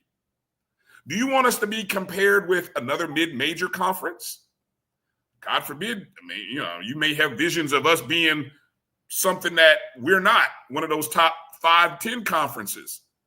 But if we are to be one of the other upper level mid-major conferences, I mean, because there are 30-something conferences, Charles, right? 32 conferences out there, 30 to 32, depending upon the sport. Do you want us to be in the middle of the pack? Because right now we're in the bottom third. What do you want us to be? That's one of the biggest questions I would ask every president that comes, and whether there's an interim president or a permanent president, I would ask each and every one of them, what do you want the SWAC to be? And then I'm sure Dr. McClellan, based on what they say, I'm gonna tell you how we get there. Well, I'm gonna break some bad. I'm gonna break some bad news, and this is Charles Edmond's opinion, and Charles Edmond's opinion alone. I don't think we're looking that high. Some of us may be talking about the Southland Conference, maybe not. I think the vast majority, if I'm just guessing and putting some money, taking it to Vegas, I would probably say, even though it's not the way it used to be, the Mid-Eastern Athletic Conference. What is the MEAC doing? Even though they're a shell of themselves, what is the MEAC doing? And I think that's where some of our folks are looking at. Me and you and quite a few others in this space that would love to see the SWAC elevated. We would love to be on the level of the Southland and other conferences kind of in that sphere. But I don't think that's where our folks are looking. I think we're HBCU, right? So We're not going to say the CIAA or the SIAC, no disrespect to those conferences, but they're not D1. Nope. We're looking at the MEAC. And so even though there's only a handful of teams in the MEAC, what is Howard doing? What is Norfolk State doing? What is Delaware State doing? Wow. And I might be wrong, but I think that's because I haven't heard any conversation. I haven't heard anyone even discuss any other schools. I hear Hampton, or they're not in the MEAC, but just HBCU. I hear Howard. I hear North Carolina A&T. I don't hear Stephen F. Austin. I don't hear Southeast Louisiana. I don't hear that. I just don't. I would love for us to be in that, because I think from an athletic perspective, we can beat a lot of teams in the Southland. The Southeast Louisianas of the world and the Lamars of the world. We can beat those teams, I think. But we're not talking about those conferences. We're talking about HBCU/HBCU. I think that's just where we're looking, because our budgets, even though some of our budgets are bigger than others in the SWAC and HBCU, I think we're just looking at it like that. And so I think the commissioner can only go as far as the presidents will allow him to go. And so I think that's where we are. And, he has said this. And so I think he wants to make sure that, the conference is well represented. He wants to try to help as best as he can, as best as the SWAC can do in terms of helping maybe get some of our teams off the APR bubble, because there are some teams that are on APR probation right now, can't go to the postseason. I think that's very concerning. It stopped with COVID. That the clock stopped with COVID. It's back. The clock has started now. So there's some teams that can't go to the postseason. That's a concern, and that's another thing. I'm not calling out any school that you think people know who they are, but all of that is representative of the SWAC in totality. We are not 12 independents. We are a member of the SWAC. If we didn't have the SWAC by our names, we wouldn't go to any of these NCAA tournaments. So that's why I am so into making sure the conference in totality, from top to bottom, because we can get better seeds in the regional. Not saying we're going to win, but I'm tired of being a 4 seed in the baseball tournament. I'm tired of being a 4 seed in the softball tournament. I'm tired of it, because it's very difficult. I mean, and you pointed out, yes, impossible, practically impossible. I mean, it's impossible. It can be possible, but I just want to see us be in the best position that we can be in. The NCAA basketball tournament. We were a 12 seed back in, I think, 99. We played Stanford, and had a chance to beat Stanford. Mark Madsen, I remember that. But again, that's a whole nother conversation. I think the commissioner being over the NCAA basketball committee for his term knows exactly what it takes. And I think he's been screaming from the hills, even though the commissioner doesn't have a loud voice in terms of him yelling. But I'm just saying he knows what it takes. The question is, will the ADs and the presidents kind of buy into that formula? Probably not. But it's just, I mean, how many of our ADs are even talking about, man, I want to get out of the first four in. I want us to be a 13 seed, a SWAC representative. I mean, I haven't heard an AD say that yet. And I mean, they're happy to get to the big dance. Somebody's going. And now if they expand this tournament in a couple of years, we darn sure aren't going to get that. You know, but we're getting money though. We're getting money from, getting the money. And that's the bottom line. We're getting the dollars. Yes. And so does that end the conversation? Does that end? Okay, we're going to get the dollars. And as we win, we get the units, you know, and all that. That's fine. Alabama State did it. Alabama State's going to benefit for years to come. The SWAC's going to benefit. We're all going to get a piece of that action. But I'm just saying, we're at the point where we want to win 2 or 3 games in the tournament now. We've gotten to the point where I think winning 1 is realistic in basketball. Now let's get to 2 and 3. We're still trying to get 1 in baseball and softball and volleyball. We're still trying to get 1. Yeah. Basketball, we've crossed over the threshold where it's set up for us to be able to get a win. Now we're like, let's get 2 or 3 wins now. Yeah. I mean, even in softball, you know, Jackson State in that second game had a chance to win that second game. Yeah. I mean, so, I mean, again, congratulations to Jackson State back to back and all that. But I'm just a fan of the SWAC. I want to see us be in the best position possible. But, you know, that's going to take a lot more conversation. And I just think from a commissioner's standpoint, even with the settlement, you know, I don't know. And I didn't ask him this. I didn't follow up on it. You know, he says that we have a seat at the table in terms of making sure if any legislation goes down that impacts HBCUs, that we have some of our presidents are at the table to make sure we don't get shafted. I intended to follow up on that and kind of ask him about it, but I didn't when I had a chance to talk to him. I will at Media Day, though, because this legislation has got to be passed here in the next few weeks before July 1 with everything that's going on with this House settlement. So those are the things. I don't know if it's going to hit the conference hard or hit our schools hard, but I just want to see where we stand on that. And all that could play a factor in some of these conversations too. Might be wrong about that, but I just think I think from a competitive standpoint, there are some things that we need to look at. You know, the SWAC basketball tournament was successful. I would like to see softball, and I know because of television, it's not going to happen. Just like you talked about double elimination in baseball, right? I would love to see softball. I would love to see double elimination in baseball, but I know ESPN controls that. But let's just throw it out there. The SWAC Digital Network covers the entire softball tournament wall to wall, right? Right. Well, can we set it up where we tell ESPN, look, we're going to put all of our games, including the championship, on the SWAC Digital Network for baseball. So does that open the door for having a true double elimination in baseball like you have in softball? Does that open the door for it where you can maybe mirror it? Softball tournament starts on a Tuesday. Can you start baseball tournament on Tuesday? Is that something that the baseball coaches are interested in? And I asked this at the softball tournament, just threw it out there. I said, what do you think? Do you think the baseball coaches will want a double elimination? And somebody responded, hell no, because they don't have enough pitching. I mean, that's what I was. I mean, I just threw it out there. I'm just telling you what I was told. I mean, because the softball tournament is great, but baseball here you have Florida A&M, you got Bethune-Cookman, you know, you got one team undefeated, one team with one loss. What if FAMU won that game? They win the championship.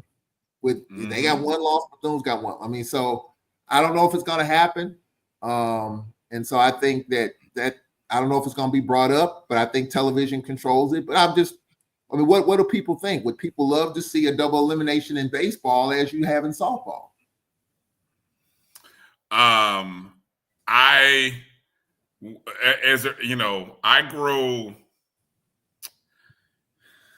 know I'm not a baseball guy. Okay. So I know if anybody wants to tell me to stay in my lane as a basketball coach, I get what I'm about to say. But it amazes me as when I look at the rosters of a baseball team, and over half of your roster is made up of what position, Charles? Pitchers. Pitchers. Okay. So you recruit all these pitchers.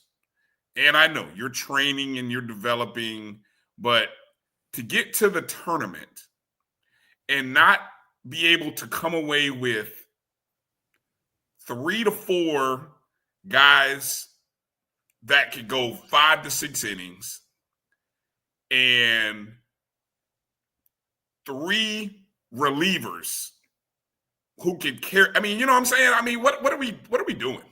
What I would, and I'm just putting this out there as, again, you would question me if as a basketball coach, if I had nobody who could carry the ball up the floor. You would look at me and say, what the heck are you developing, Bryan? What are you spending your practice time on it that you don't have anybody who could bring the ball up the floor? If you're a football coach, football, how many quarterbacks? The quarterbacks are going to have 6, 7 guys in a room. You don't have one guy who can go out there and competently throw the ball down the field? I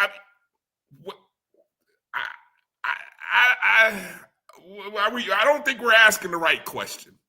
I don't know if you're looking at the right things at the end of the year.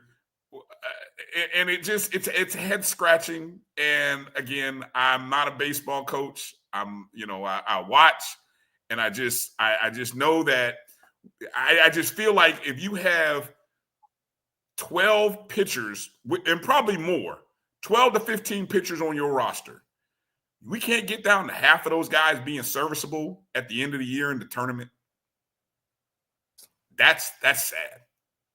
That's sad. Yeah, I think the answer to the question is no. I mean, in pressure situations, you're only going to go with a handful of guys on the mound that can either seal the deal, close the deal. And even in softball, for example, I mean, I think you need 4 good pitchers. Florida A&M had 3, and they had an arm they didn't even use in the championship game. So they, Coach Beal had the right formula there. But in baseball, my guess is probably 3. In pressure situations, when it's tight, when it's on the line, you only probably have 3 good arms that you could probably rely on to throw in any situation when it's tight. When the game is tight, SWAC tournament game is tight, you probably have 3 arms. The other one's probably not getting a lot of work, and it's probably nervous, different situations. I just think, and that's a problem. That's an issue for us. And I think that's, I think for Florida A&M, you went with a guy, and so that's always going to be in question when you have that. FAMU won the tournament a few years ago. Every day, Zach Moray pitched every day of the SWAC tournament and the regionals, every single day. He did. Every single day. I mean, I give Coach Shu credit. He rolled Moray every single day. And so, but I think a lot of our coaches probably have that too. But on one hand, if he can give you more gas, that's great. But at some point, not like softball where you have a pitcher throw 140 pitches and it don't even affect him. In baseball, that's not going to happen. So I think that's part of the issue. I don't know if that's going to change. You have a lot of these arms, your pitchers, you're not using them. This is where midweek games come in. And so that's a question that every coach has a different answer for. But when it comes to the SWAC tournament, you're only going with a handful of arms the whole way. And once you get into that, and once you warn them out, you're pretty much dead in the water. And I think you see some of that, or you saw some of that in the tournament. All right, let's take a break for a minute because as our good friend Doc tells me, I'm getting to that point where I'm just talking without metrics now. I'm in my feelings right now, so I'm just talking now without any metrics.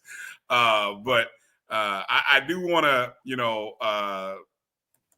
transition to some other news while we got some time, especially as it relates to end of the year awards, accolades. Obviously, take a second and kind of mention some of the accomplishments of the track and field athletes over the past weekend. And then I got a couple of football news stories, Charles, because now that we've hit June, I mean, look, we're counting down days. We're less than 100 days from the start of the football season. So, I mean, we're going to get into all kinds of crazy summer topics, some good, some head scratching. I promise no Mount Rushmore questions or topics over the course of the summer, but you never know. It just depends on where the show takes us over the next 8 weeks. But I do have some football related stories I want to hit you up on. So let's take our first break. Literally our first break, and come back and get into talking about some of it. You guys who are in the chat rooms and watching, stay with us, hang in there, and hit the thumbs up and the like button if you would. And we're going to take a short break. You're watching the BCSN Sports Wrap right here on the Black College Sports Network. We'll be back in just a moment. Planning an event? From weddings to corporate functions, CMJ Events LLC brings over 15 years of experience to make your vision a reality. Based in Metro Atlanta and serving statewide, even internationally, we provide versatile event planning and authentic catering cuisines tailored to your needs. Whether it's pre-game meals for student athletes, fundraisers, weddings, corporate functions, CMJ Events LLC is your one-stop solution for exceptional service and unforgettable food. Our diverse culinary heritage means we cater to all cultural tastes, dietary needs, and food restrictions, making every meal uniquely yours. Let's make your next event unforgettable. Visit us on all social media at CMJ Events LLC or email us at cmjeventsllc@gmail.com. Also give us a call at 404-664-3882 so that we can start planning now. This is the Dean of the College of HBCU Sports, Kenyatta Cavill of Dr. Cavill's Inside the HBCU Sports Lab with Mike Washington and Charles Bishop.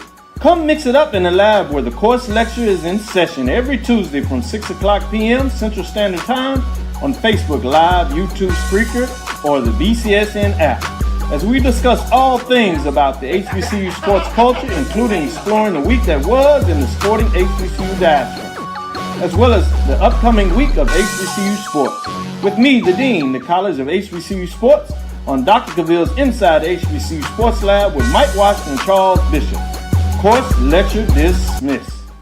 You're looking for the latest information on Southern University sports, the Southwestern Athletic Conference, and HBCU athletics. There's only one place to go. Tune in to the Carlos Brown Show, exclusively on the Black College Sports Network. Thank you guys for what you do for HBCU athletics. This is a fantastic avenue for all of us. This is our ESPN, so we love what you guys do. Bryan, AD, Roy, all you guys at BCSN. We really appreciate what it is that you guys do for us.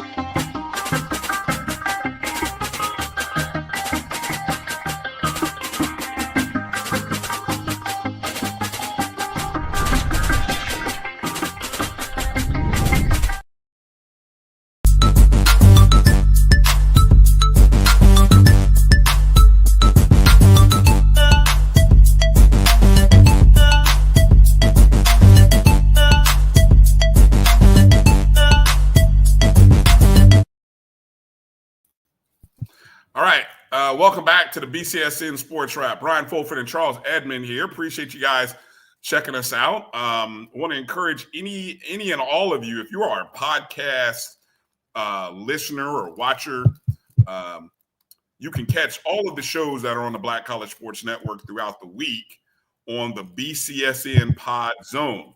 Everywhere that you listen to podcasts, that's Spotify, iHeartRadio, Apple Podcasts, Google Podcasts, Amazon Music, all of those places are good places where you can go and download BCSN Pod Zone. This show, Dr. Cavill's shows during the middle of the week, the ONG Strike Zone, the Carlos Brown Show, all of those shows are available in podcast platforms. Just go download, subscribe to that feed so that you get the updates whenever we upload them. So it would really help us out. And then, of course, I always say, if you have an opportunity, subscribe, rate, review, helps the algorithms out. And so whether you listen to the whole show or not, just download and you can always delete it later. It's all good. But, you help out the numbers. So, all right. Charles, before I get into talking football, I want to give some love to the HBCU athletes that competed in the NCAA track and field championships, the East and West regions. Now, this is Division I level. They were in the regionals. Apparently, Division II had their nationals over this past week.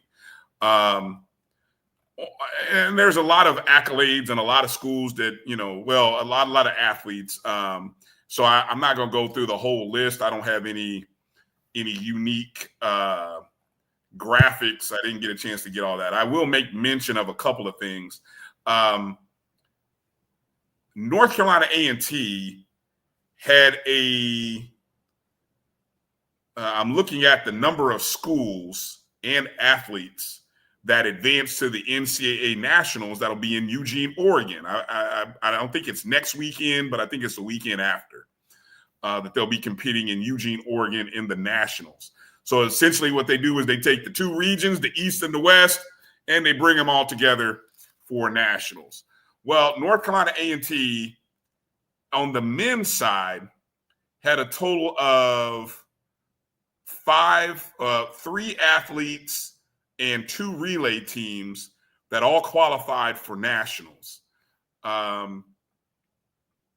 For A&T, you had Isaiah Taylor, who qualified in the 110 hurdles and the 400 hurdles.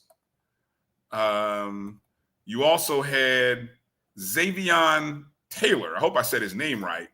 He actually, in the 400-meter hurdles, was actually first among all competitors in the East Region quarterfinals with a time of 49.18. That was a season best number. So that was number one. So he will have a high ranking going into Nationals, finishing, of course, first in the quarterfinals. And then, let me see, I think there was another A&T athlete as well, Xavier Partee, in the men's triple jump. He qualified. And then North Carolina A&T had their 4x100 relay and their 4x400 meter relay teams all qualify for Nationals. So that was 5 individuals or teams competing in 6 events. That was the largest contingency from any school on the men's side. But you had Alabama State that had 2 athletes that will compete in 3 events.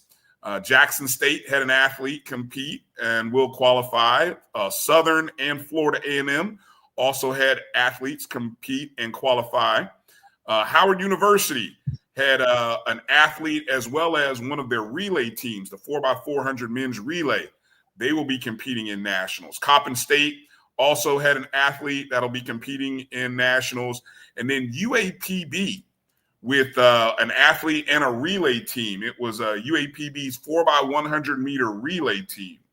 They qualify for Nationals. So, in total, Charles, let's see, that's 1, 2, 3, 4, 5 SWAC schools, 2 MEAC schools, and then North Carolina A&T from the CAA.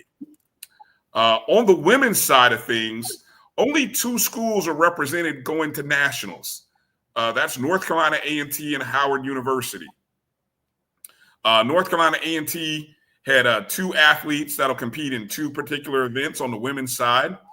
And then Howard University, 3 athletes and one of their relay teams were actually all qualified for Nationals in 4 different events. So Howard University with the largest contingency of women. So in total, it was a good haul for North Carolina A&T and Howard, as A&T will send 5 athletes, 2 relay teams in total to compete in 8 events, while Howard University will send 4 athletes and 2 relay teams to compete in 6 events. So pretty good stuff on that level. Also, I don't want to leave out on the Division II level, Charles, because I saw this story from HBCU Sports that in the Division II Outdoor Track and Field Championships, Lincoln, Missouri, the Lincoln, Missouri Blue Bears, right at your home state of Missouri, Charles. In Jefferson City. Yeah, they were the biggest winners, closing the day with a pair of finishes in the respective 4x400 relays. After posting the fastest time in the prelims, the 4x400 took home the gold in the finals with a personal best time of 3 minutes 32 seconds .62. So they were the gold medal winners of the 4x400 meter. They were national champions. Let me see. In the past 3 seasons, they became the second women's 4x400 relay team to sweep the indoor and outdoor national champions. So yes, they were indoor national champions as well. So definitely got to take a second and give a shout out to Lincoln, Missouri, for their accomplishments. Let's see. And I think you also had some other good showings from, let's see, Claflin. Claflin had a young lady that finished second in the 400-meter hurdles nationally. One of the guys did from Claflin. He finished second in the 400 meters. He also had a teammate that finished in the 800 meters, finished 4th. Johnson Smith had a sprinter claim a pair of top 5 finishes. 3rd in the 200, 5th in the 100 meters. Albany State had a young man finish 5th and 8th in the 200 and 100 meter respectively. And a teammate, a young lady, finished 6th in the women's 400 meters.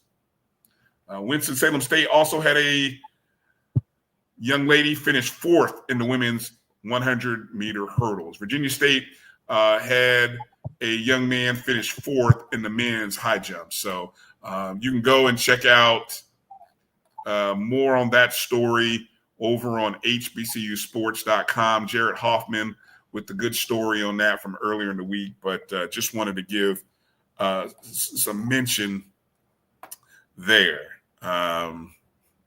More anti-Pacer love, Charles. See, this is not again, still looking for someone to believe in my Pacers, Charles. Nobody wants to believe in my Pacers. That's all right. You guys keep carrying on what you're doing out there.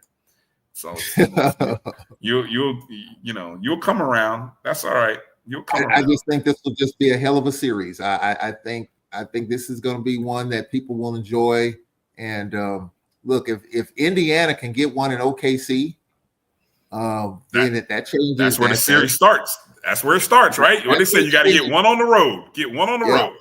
Yeah. And so if OKC's rested, Indiana locked it up last night. They got a little bit of a break, but the final start Thursday. If Indiana can go to OKC and get one, then that changes things. So let's see what happens there. That's all right. You're just being a hater tonight. I don't. Right. What is it about this Indiana? Is it because of Bryan Fulford? Or is it just natural hate for Indiana? I don't. Who knows? I don't get it. From her, it might. I don't know. It might be towards me. It might be towards But here's the thing. We, for a segment of people, there's a segment of people who don't like the Indiana Fever fans because they feel a certain kind of way about the Caitlin Clark love and that whole thing. So that story and those feelings carry over to anything, even though, look, all we did, Charles, was to put two teams in the college football playoffs. Not one team from the state of Alabama or Florida went to the playoffs. We were in national championship game from out the state. All we're doing is just competing and excelling from the state. But again, we see things in red and blue these days, Charles. A lot of people see things in red and blue. So it is what it is. I mean, the hatred. I mean, I could understand if you hate the Lakers or if you hate the Knicks. Who hates it? Yeah, right. Act like we're the Lakers or the Knicks. The Celtics. I mean, I get it because they're talking about it in the media every single day. You don't talk about the Pacers. Exactly. You don't talk about the OKC Thunder every single day. Right. They just have kicked butt and so what? I'm lost on that, folks. Help me out. Put it in the chat room. What is the hate? Oh, what is the hate for that? I got it. Please don't do that. I'm just saying. Help me out. Hey, if you don't know, you don't know, and I don't know. I would think people would embrace something like this because it's new, it's fresh, they're young, it's a different theme, it's a different mentality, it's a different storyline. Why knock that? That's what sports is about. Sometimes it is about difference. You got 7 teams that have won the championship in the last 7 years. I'm embracing that. I mean, I love the Lakers. I like Boston, but I do get tired of the same old LeBron narrative. Steph, LeBron. I mean, I do want to see something different. I do want to feel something different. This is something different. So embrace it. Okay. Is that me ranting or is no? Here's what I'm gonna tell you. Keep that same energy when it comes time to make SWAC football predictions, and let's see. Absolutely. I have absolutely zero. Let's see who's picking on something different. I'm ready for that. I'm just looking at the comments, and I made a comment, and someone said, "We'll talk about Allcorn football." And yes, we did not have a very good year. I don't have a problem with it. We did not. We didn't have a good ending to the season. Jackson State kicked our butt, and our fans are still, in a sense, talking about that. Just the fact that it was we just didn't get it done in that last game, and that's what's hurting our fans right now, even to this day. I talk to people; they're still scratching their head in terms of what happened in that Jackson State or what didn't happen. So yeah, we're gonna have a new quarterback for year 2, Tyler Macon, the guy that everyone was talking about. He's playing wide out. So that's going to change things. Our offense is going to look a little bit different. Yeah, yep. He's going to be one of our top wide receivers going into 2025. Our offensive line has been bolstered, so we're going to have to protect the quarterback, whoever that might be. Our defense is going to be a little bit improved. We got a tough schedule. We don't have a home game until October. So yeah, we got some work to do to get back to being in that mix. So I don't have a problem talking about Allcorn at all. I mean, it was what it was. Cedric Thomas, a lot of anticipation for this first season. A lot of folks wanted him when Coach McNair left to go to Southern University. He was a fan favorite, and things just didn't turn out exactly the way that a lot of our fans expect. But Coach Thomas, believe me, right now, and I know Travis has chimed in, being a JSU guy. That was I get it. Our staff was this week was at the Tampa Bay Buccaneers facility checking out their mini camp. But it was not. The season didn't end the way that we expected, especially because Allcorn Jackson are such big rivals, and our fans thrive on that, especially with what didn't happen in the score. So yeah, we landed the season on a sour note, but hopefully we'll be able to bounce back, and our defense will be much improved. Our offensive line will be much improved. And we'll see. We open up at Northwestern State on a Thursday night. Their defense is very much improved. They loaded up on the transfer portal on that side of the ball, so our offense is gonna have to bring it. And we open up with tough games on the road: Mississippi State, Alabama A&M. We play UAPB in Memphis in a classic there, so it's not going to be easy. So yeah, I don't have a problem taking that chance challenge on. We just got to get it done in this, because there's a lot of teams that's chomping at the bit. Southern defending champs. You got Mickey Joseph at Grambling, Tremaine Jackson at Prairie View. He's talking a lot of stuff. And so, I think we're gonna have to bring it in that Western Division. All right. Great tease to get us talking about some football stuff. One of the big stories as we're talking about season openers and things around the beginning of the season, Tuskegee University turning on the lights for the first time. Yes. In the era of the Cleve L. Abbott Memorial Alumni Stadium will be playing a game under the lights this year. Some beautiful renovations have been taking place over the last couple seasons over at Tuskegee under the leadership of Director of Athletics Reginald Ruffin. You can see the field turf. The lights were installed. Well, this year on Saturday, September 6th, which is actually week 2 for them, they will turn on the lights for the first ever home night football game to be played against Central State, which will be an actual conference game. I was looking at the schedule. It's actually a conference game. I'm reading an article here from HBCU Game Day.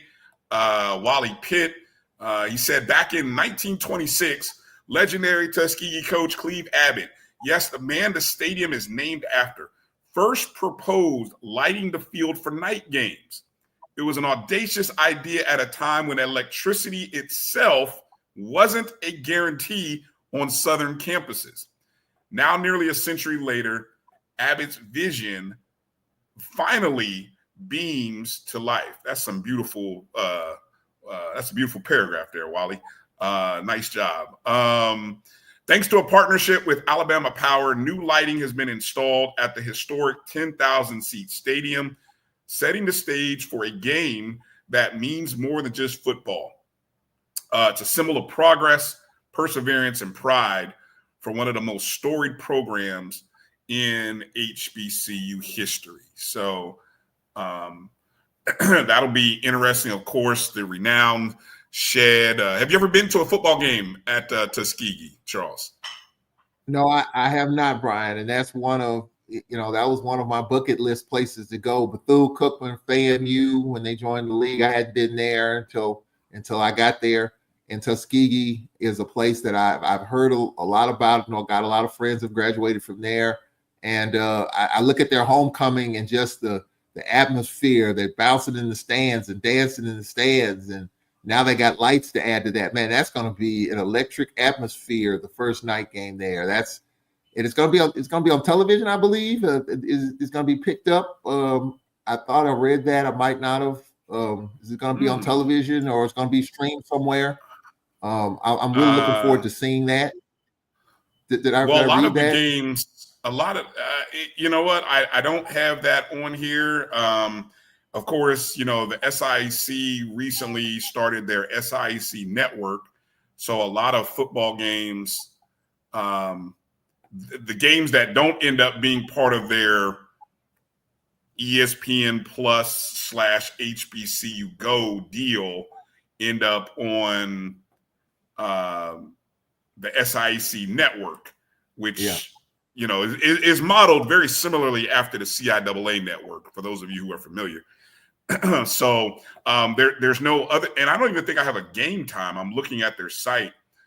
There's no game time, so I would imagine, I don't want to imagine, but I know, for example, they're playing the week before in the Red Tails Classic against Winston-Salem State.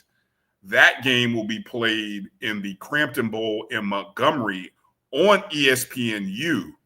The kickoff for that game is 7 o'clock Eastern, 6 Central.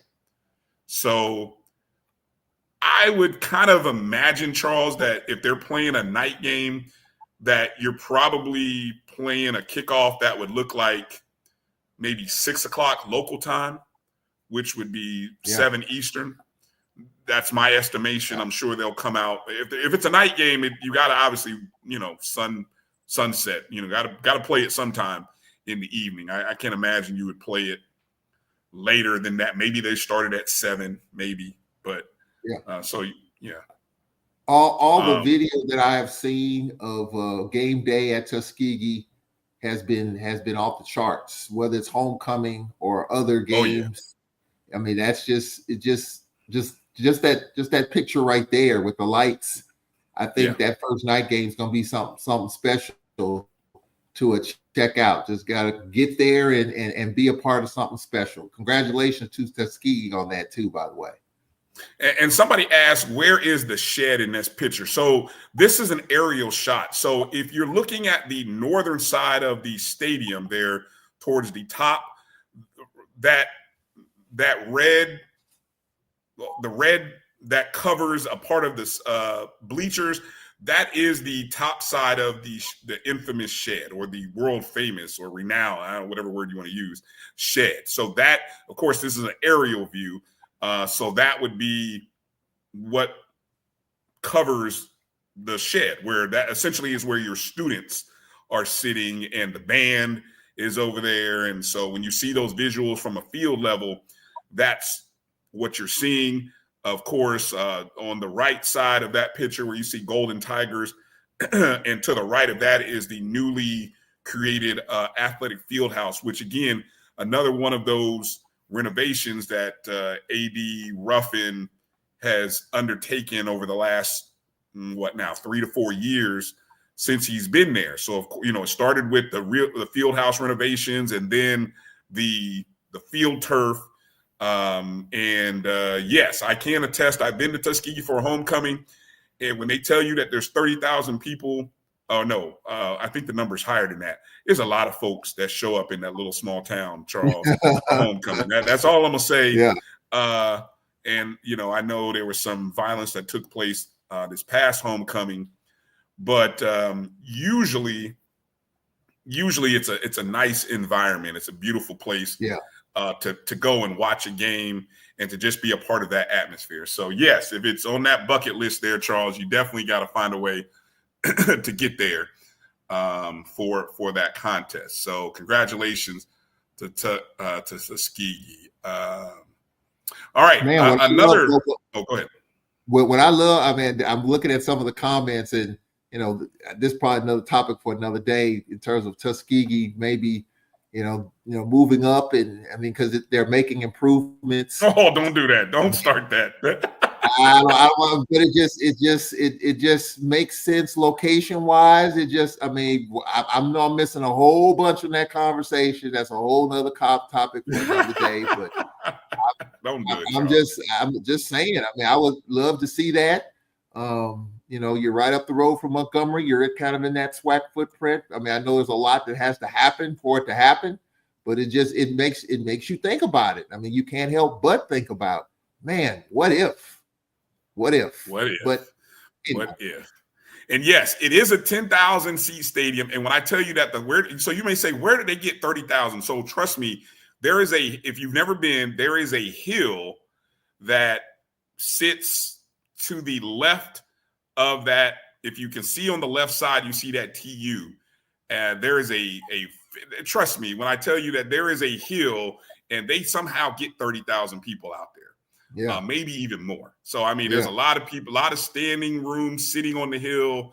Yes, I don't know how they managed to get 30,000 inside of a 10,000. Again, the stadium seats 10,000. That is not saying that 30,000 people aren't there, because there are at minimum 30,000. So trust me, they get max value on their homecoming. So shout out to Tuskegee.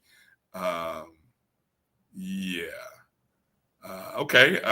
Doc says that Ruffin was interviewed by Game Day about a possible D1 move. Well, I mean, look, it's steps, it's progression. It's a progression, right, Charles? You got to lay the foundation. You got to lay the foundation. All right. I'm just saying, just as on the other side of it, I would just like to see that, because I know Tuskegee, Alabama State, huge rivals, and so I'm just my mind is wandering on that, and just because every year I hear it, and it's like, and I'm gonna check out that interview too, to see, where things are on that. But it's just something you would just like to see. And, I think that'll generate a lot more buzz for the SWAC. We are all excited about, again, I don't know what the official countdown is and how many days we are away from August 23rd, Charles, but August 23rd will be here before we know it. And of course, what that means is the MEAC SWAC Challenge in Center Parc Stadium, Atlanta, Georgia, will actually be 7:30 p.m. on ABC. Not just ESPN or ESPN2 or ESPNU. It will actually be airing on big boy terrestrial networks, ABC this year. And that's North Carolina Central versus Southern University. And this is the 20th year. Do you know that, Charles? This will be the 20th year of the MEAC SWAC Challenge. Wow, that long, man. Yeah, that long. And we've seen it be played in all kinds of places, haven't we? Over the past 20 years. It's been, it's been in Legion Field, is where it started for the first 3 seasons. I remember I went to the FAMU Southern game in year 3.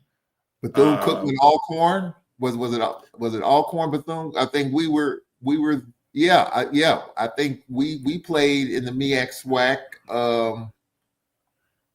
And the game was canceled because of lightning. Yes, that would have been the. Let me see, which year was that? That was the. Was that the 2016 season in Daytona Beach? I believe that was, I believe that was that game, 2016 in Daytona Beach, because it did a stint where it was in the Citrus Bowl for a good period of time. Let me see, 2, 3, 4, 5, 6, 7. No, for 6 years, it was in the Citrus Bowl in Orlando. Then it moved out to Spectrum Stadium, which is where the University of Central Florida plays.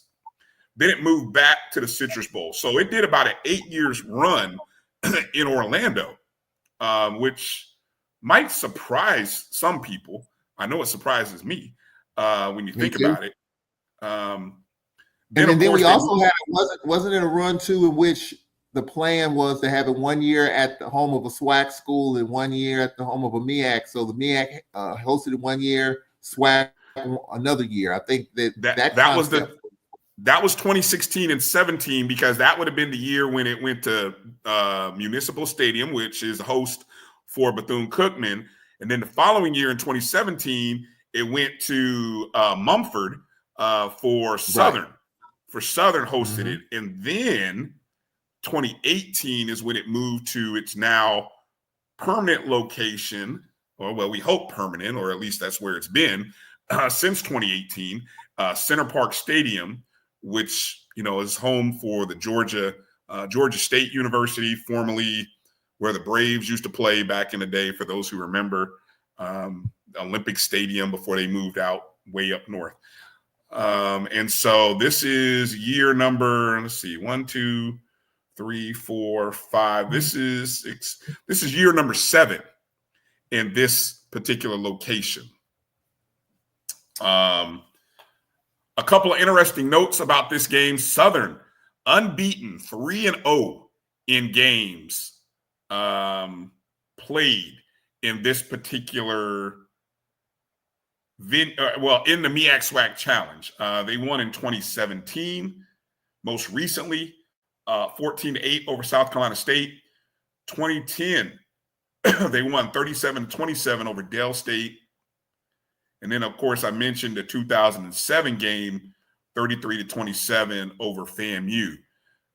So Southern, I think this will be the first time that Southern has played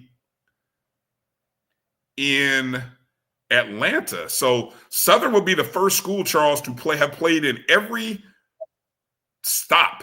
They played in Birmingham, played in Orlando, They hosted, and now they're playing Atlanta. So I mean, Southern is in unique territory here, as they have been in every stadium that has hosted a MEAC SWAC championship.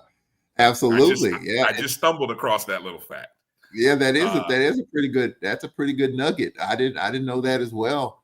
Look, that's gonna be a good football game. Southern coming off the heels of winning the West, going to the SWAC championship game, year 2 of Coach Graves. I'm looking forward to seeing the development of their quarterback Woods and that defense. Coach Oliver, I mean, I think it's gonna be a pretty good chess match. I think it's gonna be a pretty good football game there. I'm looking forward to seeing this MEAC SWAC Southern and Central. I was trying to look and see so 2 questions for you and for those who are watching. Do you know what the record is between MEAC and SWAC? Of course, there's been 19 games played thus far. What is and hopefully you haven't looked at our notes, so even though I put it in there, but let me just see if you recall. What is the record, MEAC versus SWAC, in this game? 19th. Anybody in the 19th? 19th. Okay. Anybody in the chat? Let's see if you guys in the chat. What is the record? MEAC versus SWAC. Let me see if anybody can get it. Again, this is the 20th year. Southern by 40. Oh, Jesus. Any ideas? How many games? G-Boom says, again, G-Boom, you got to give me, there's been 19 games played, G-Boom. So you gotta give me 11-7 SWAC or 11-7 MEAC.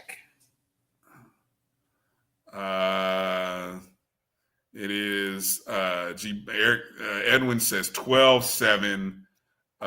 You're close. You're close. Boom, MEAC 11-7 MEAC. MEAC does have the most wins. So that part, you guys are correct. No, Edwin, you were wrong. So you said SWAC 12-7. No, it'll be the other way around. MEAC actually has the edge in this.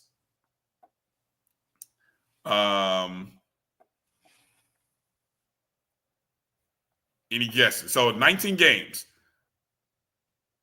It's 11-8. There we go. Mike's got it. Mike, you Googled it. Oh, come on now. 11-8. Yeah, Road Dog. Good job, Mike. 11-8. Now, the SWAC is currently on a 3-game winning streak. They've won the last 3 seasons. FAMU over Norfolk State, Jackson State over South Carolina State, Alabama State over Howard. Prior to that, though, let me see. The MEAC won, let's see.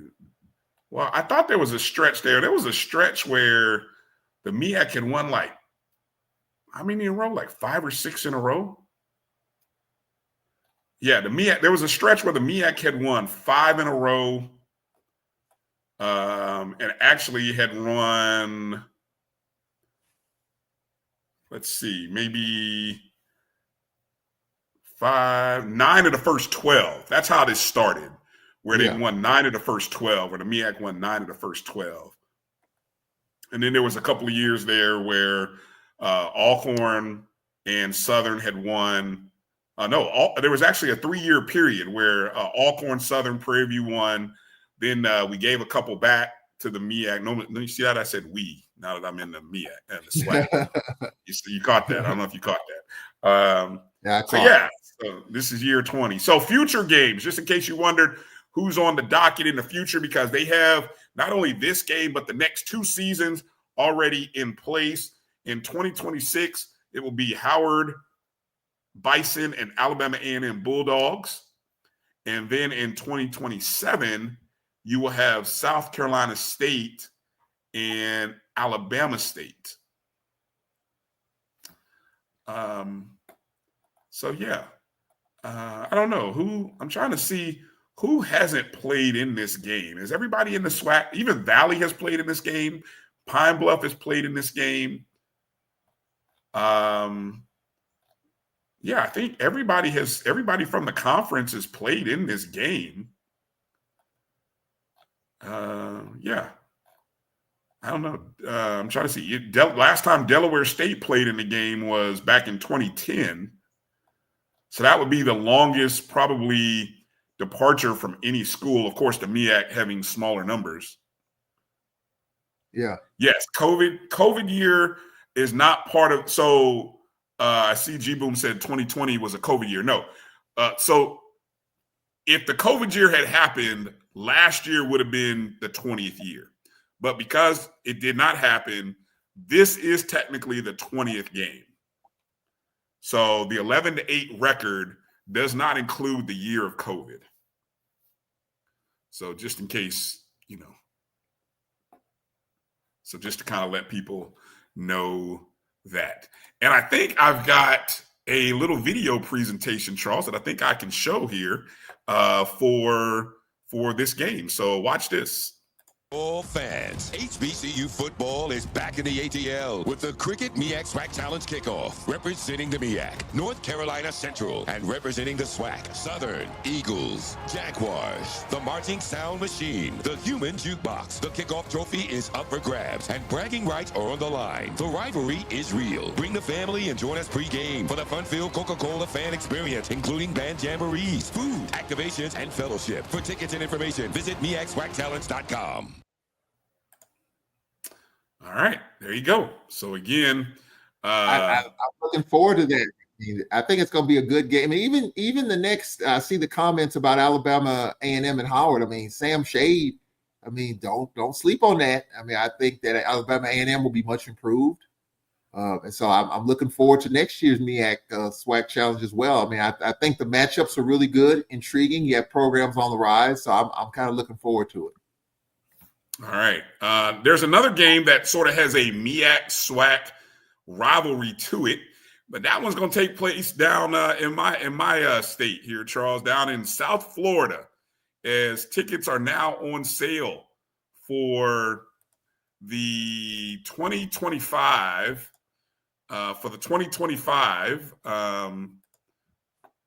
Orange Blossom Classic taking place Labor Day weekend. Now, a couple of changes. The last couple of years, this game used to run on Sunday. It would be the day before the Labor Day holiday, which is, of course, a Monday. So you kind of get the whole weekend to celebrate.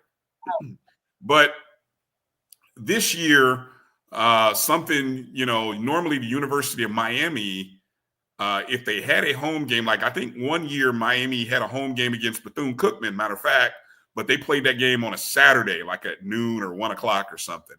And so it freed up the Hard Rock Stadium venue for the Orange Blossom Classic the next day on Sunday. Well, this year, it just so happens that the University of Miami is going to be hosting Notre Dame on Sunday evening. That is an ESPN made for television event. You know how ESPN and that's the opening weekend of the college football season. Notre Dame, of course, went to the national championship game. That's a big rivalry, of course, Notre Dame, Miami. So that game will be on Sunday, so it moved the Orange Blossom Classic to Saturday. That's the first move. The second move was the time. The time is a 4 p.m. kickoff instead of the 3:30 time, or I think maybe even 3 o'clock. It may have even been a 3 o'clock kickoff the last couple of seasons. Of course, Florida A&M is back in this game. Last year, you didn't see Florida A&M. You had North Carolina Central and Alabama State.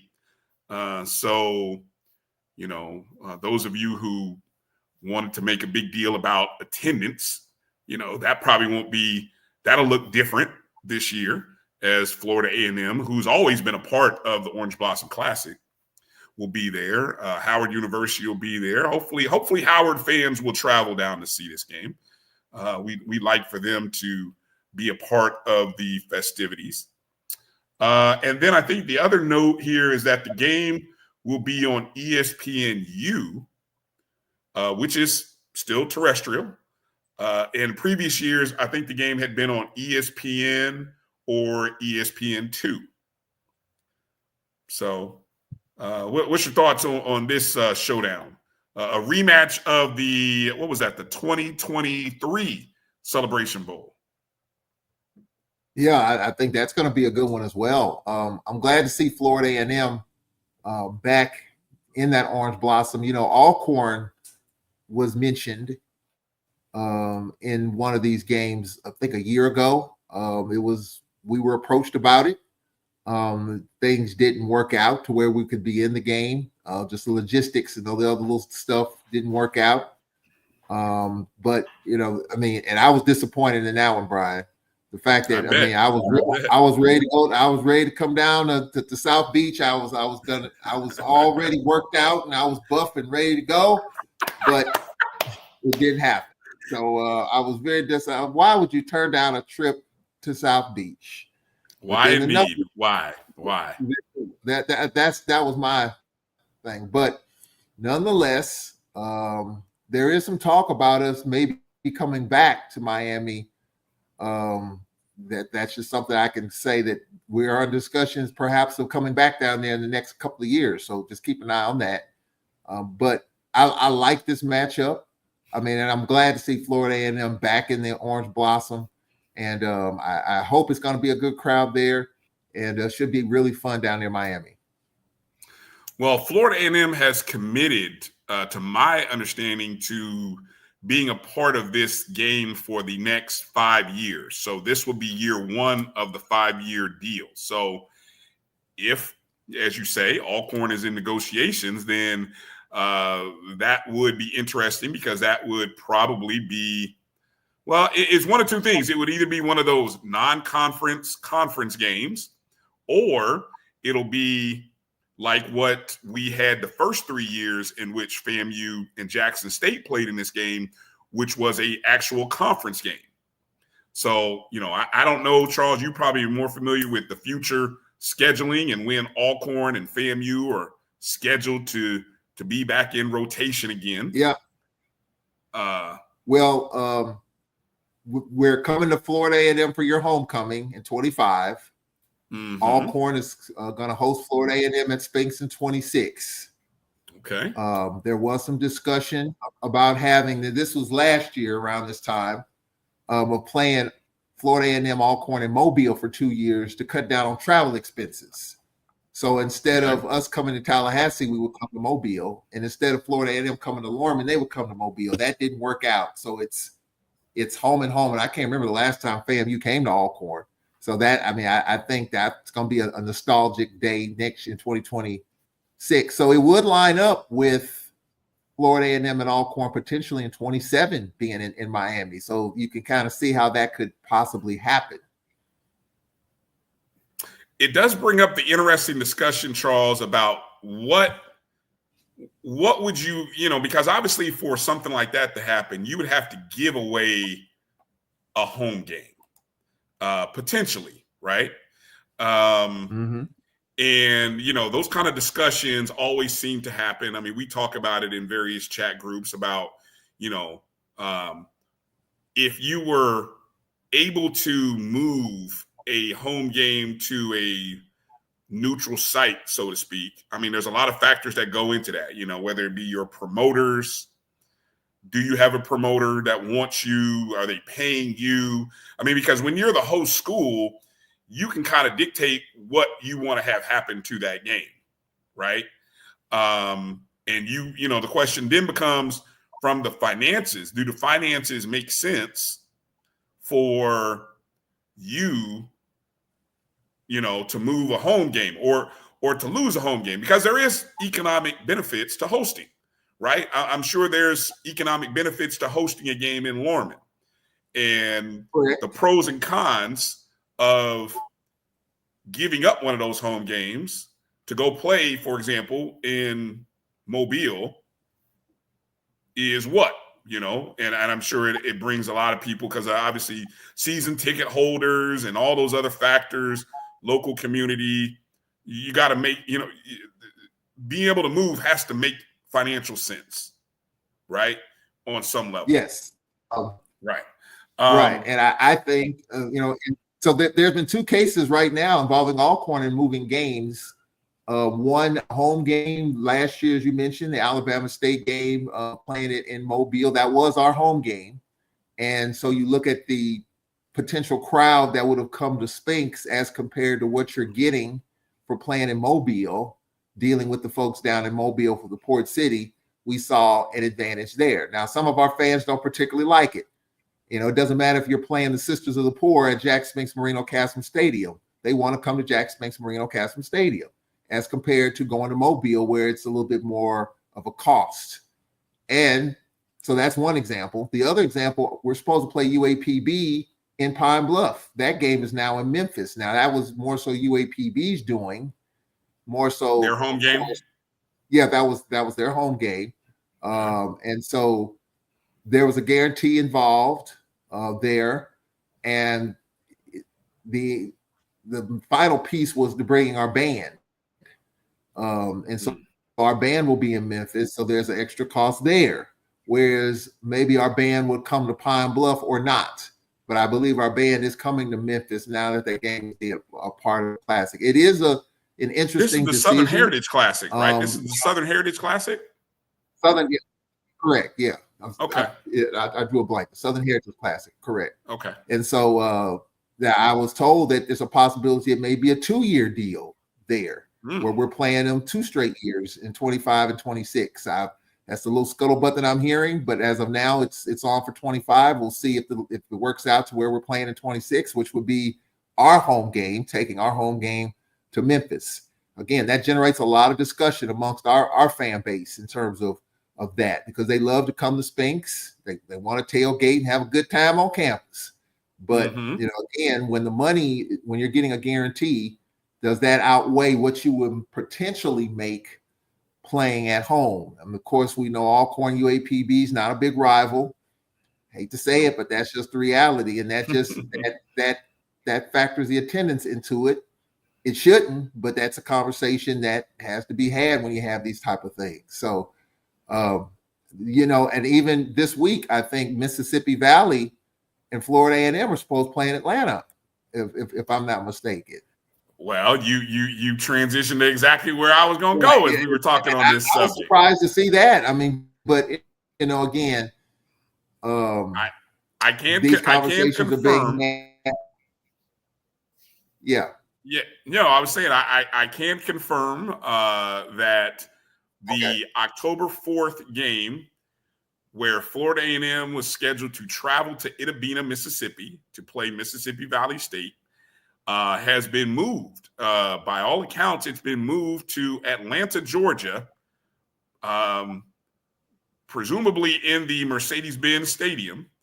And this comes from our athletic director, AD Angela Suggs. She noted this at our National Alumni Convention, that this was Mississippi Valley's decision, their home game. They got an opportunity to move the game. Of course, don't forget, they came down to Tallahassee, ended our home streak. The Rattlers have made 2 other trips to Itta-Bena since we've joined the SWAC. We won those. They weren't blowout wins. They were tough wins. They were interesting traveling road trips as we heard our coaches. I remember Coach Simmons talking very, very visually about the trip to Itta-Bena. But what I found interesting, Charles, is that we believe, and I say we, Rattler Nation, we believe that, Atlanta is like a second home to Rattlers. Yeah. I mean, you saw what the Celebration Bowl looked like. That was 75% FAMU that year that we came up against Howard. We love Atlanta. Rattlers love going to football games in Atlanta. I mean, we used to be 50,000 people. We used to be 50,000 people when it was FAMU and Southern, okay? Those were great attendances. Now, I'm not saying that Mississippi Valley State versus FAMU will draw 50,000 people, but what does the stadium in Itta-Bena hold? 10, 15? Yeah, 10 to 12, 14, somewhere in there, yeah. Okay, and they weren't sellouts when FAMU came to town. They weren't sellouts. I remember seeing the visuals. They may have gotten close to 10. I'm willing to tell you that if Valley is the team that gets the majority of the gate from this game, this is going to be a triple, maybe quadruple attendance numbers for them compared to what they would have gotten in the past.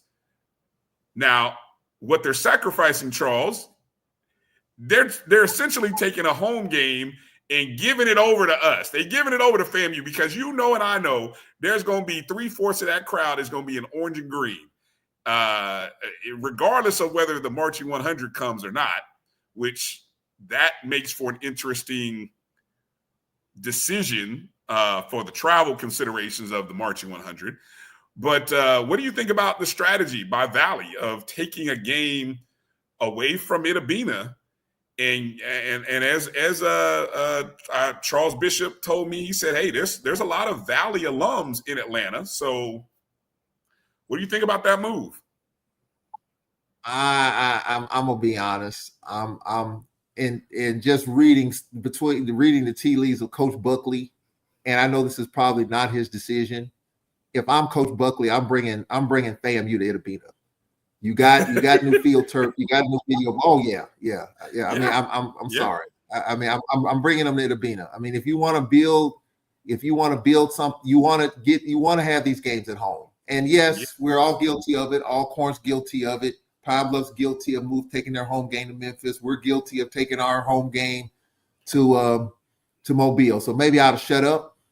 But I'm also thinking of this from the standpoint of Coach Buckley.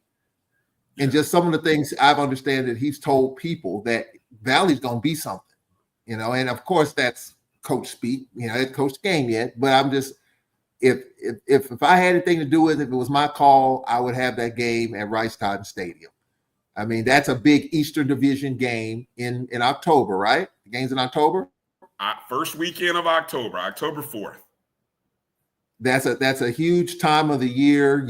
You don't know where you are in the standings. I mean, that's huge. So if it was, I get it. I get the financial considerations. I get it. Money talks, other stuff walks. I get it.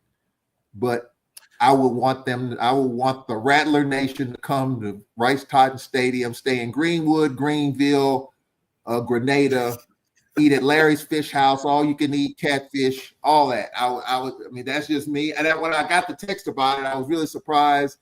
But I can also understand if it was the AD's decision, if it was the administration's decision, I get it. And so from a money perspective, I get that. But from a competitive standpoint, I want FAMU to be right there at Rice-Totten. Well, look at this, for example. Valley has a very nice home schedule. They open the season against Southern. So Southern comes to Valley to open the season. It is a conference game, right? Right there in Itabena. Right now, at least that's how it's scheduled, August 30th.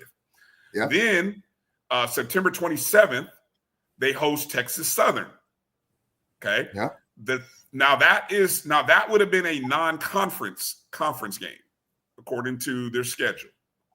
Then the following week, they were scheduled to host FAMU at Rice-Totten Stadium at Chuck Prophet Field. Okay, that's October 4th. Conference game. Their homecoming is October 18th. They're playing, Lincoln University, trying to get a win, right? They travel to Allcorn the following week, so that's a big rival, right? And then they host Jackson State on November 8th. So Jackson State comes to Itabena. That's going to be a good crowd, right? And then they're scheduled to play in Mobile against Alabama State in the Port City Classic. So, they're still going to have 4 home games. 3 of them should really be great crowds.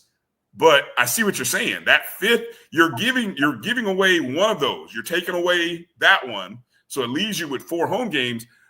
But the sacrifice that you're giving, though, Charles, financially, I mean, this – again, I don't know what all the numbers are. None of that stuff has come out. We'll have to watch and see more stories come out and figure out all the particulars. Did they get a sponsor to help co-sponsor this, or are they, who's managing this? Is this is this I've been saying, because there's certain things that I believe within the contract of the MEAC SWAC Challenge that prohibit anybody in the SWAC from playing a game in Atlanta essentially during the month of September and essentially the month of November, because it's like a certain number of weeks after the MEAC SWAC Challenge and before the Celebration Bowl. So there's really only a certain window in which you could play in Atlanta. October is that month. It's a prime month. And I've been saying for a while what Valley is doing. I would really, if I were a school and if I were somebody, not necessarily FAMU, but if I had a FAMU supposedly supposed to come to me as a home game, I would explore the idea of doing what Valley is doing. From a financial standpoint, I know you're taking away a home game, Charles, but at the same time, you're the lowest budgeted school. You have the lowest budget in the SWAC. You need every dollar that you can get. I don't, why not? Hey, you beat FAMU last year. How you feel? You feeling pretty good about yourself? Got a new coach? Hey. Yeah. Just my thought. I understand. Yeah, I get your point, but I would just say that when you're in your first year and you're trying to establish something, you're trying to get your boots on the ground, you're trying to send a message.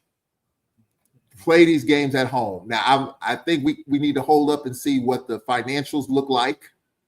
I mean, if all you're doing is paying expenses and nothing else, then that's a break-even deal. Then you could have played it at home. But if you're getting a pretty decent guarantee, then okay, all right, fine. But we don't know what that looks like, and so I'm anxious to see that. Atlanta's high cost. Putting on these classics is just not like you talking about it. I mean, I've heard the horror stories. I've heard those from these classics. Some of them have worked out okay. I mean, if you go back in history, you got the Circle City Classic in Indianapolis, the Gateway Classic. We've been a part of that. We played in a classic in New Jersey at the old Giant Stadium and at the Coliseum against Morehouse. So we've done this. And it's just a matter of what are you looking? Are you looking for financial profit, or are you looking to break even where you could play at home and maybe make some money, perhaps? I don't know. I mean, again, if it's just me, and I understand this might not be Coach Buckley's decision. This might be way above him. The president said, this is what we're going to do. This is what you're going to do. But from a competitive standpoint, I'm bringing FAMU to Itabena. And I don't know how many Rattler fans would travel to Itabena. That's a pretty good haul. But as we've had conversations about, as we've had conversations on Carlos's show and others before, you can't rely, and this is something that I got slapped in the face about. You can't rely on the other team's fans to fill up your stadium. Correct. Your folks have to do it. So, I was in my alma mater, Grambling. I would love to say when Grambling comes to Lorman in November that Grambling fans will show up, but they don't. They haven't. Mm-hmm. The Bayou Classic's right around the corner. So probably not, and depending on how the team's doing, definitely not. But, I would love to bring FAMU to Itabena, and if Valley's doing some good stuff, if they're competitive, I think it'll be a really good crowd in the Delta, and I would just play it like that. But I understand if the money, your alumni base and alumni chapters, if they can help make a crowd and make a guarantee for Valley, I get it. But if I'm Coach Buckley, I'm looking at the competitive aspect of it, and I'm saying I'm bringing them to Rice Cotton. All right. I'm going to give you one more story related to teams moving to a neutral site. But this time, instead of it being a SWAC conference game moving, how about a MEAC football move between two of the hottest new coaches in the MEAC? Of course, I'm talking about Deshaun Jackson of Delaware State and Michael Vick of Norfolk State. I saw a video clip this morning Deshaun Jackson was having an interview with Kate Adams. She covers the NFL for the FanDuel Network, in which Jackson let out the cat. He let the cat out the bag, Charles, that the communication is happening right now for the game between Delaware State and Norfolk State, which is a Delaware State home game this year, to actually be played in Lincoln Financial Field, where both of them, when they were teammates for the Eagles, they were teammates, right? They're working, I guess, with the Eagles, with all the stakeholders or whoever has to make this happen to get that game moved from Delaware, which is their home game, to Lincoln to play that game. Now, there is a couple of things that are interesting about that move, though, Charles. A, the Philadelphia Eagles are on a bye week that weekend. So, hey, Eagle Nation, come see your two former stars who used to throw touchdowns. You know, they used to score touchdowns together. Come see them lead their new college football programs, Norfolk State, Delaware State, in their home where they brought you great joy. I mean, just imagine. I mean, that's going to whoop up a lot of people, right? That sounds like a great crowd payday. But that field is also used by the University Temple, or Temple University uses that field as well. They actually have a game scheduled for Saturday. So if this were to happen, this game would have to happen on a Thursday. So instead of playing on November 1st, Saturday, it would have to happen on October 30th. Now, you know and I know, Charles, that once we get into that point of the season, you start getting into those MEAC, ESPN Thursday games, right? I don't know who else is playing on the NFL on Thursday night. They're not playing in Philadelphia, but that potentially could be an interesting Thursday night matchup between Delaware State and Norfolk State. A matchup between former teammates Deshaun Jackson and Mike Vick. What do you think of that move? Well, someone on the Carlos Brown show, when that idea was proposed, this has been a couple of months ago, they said that game won't draw two dead flies.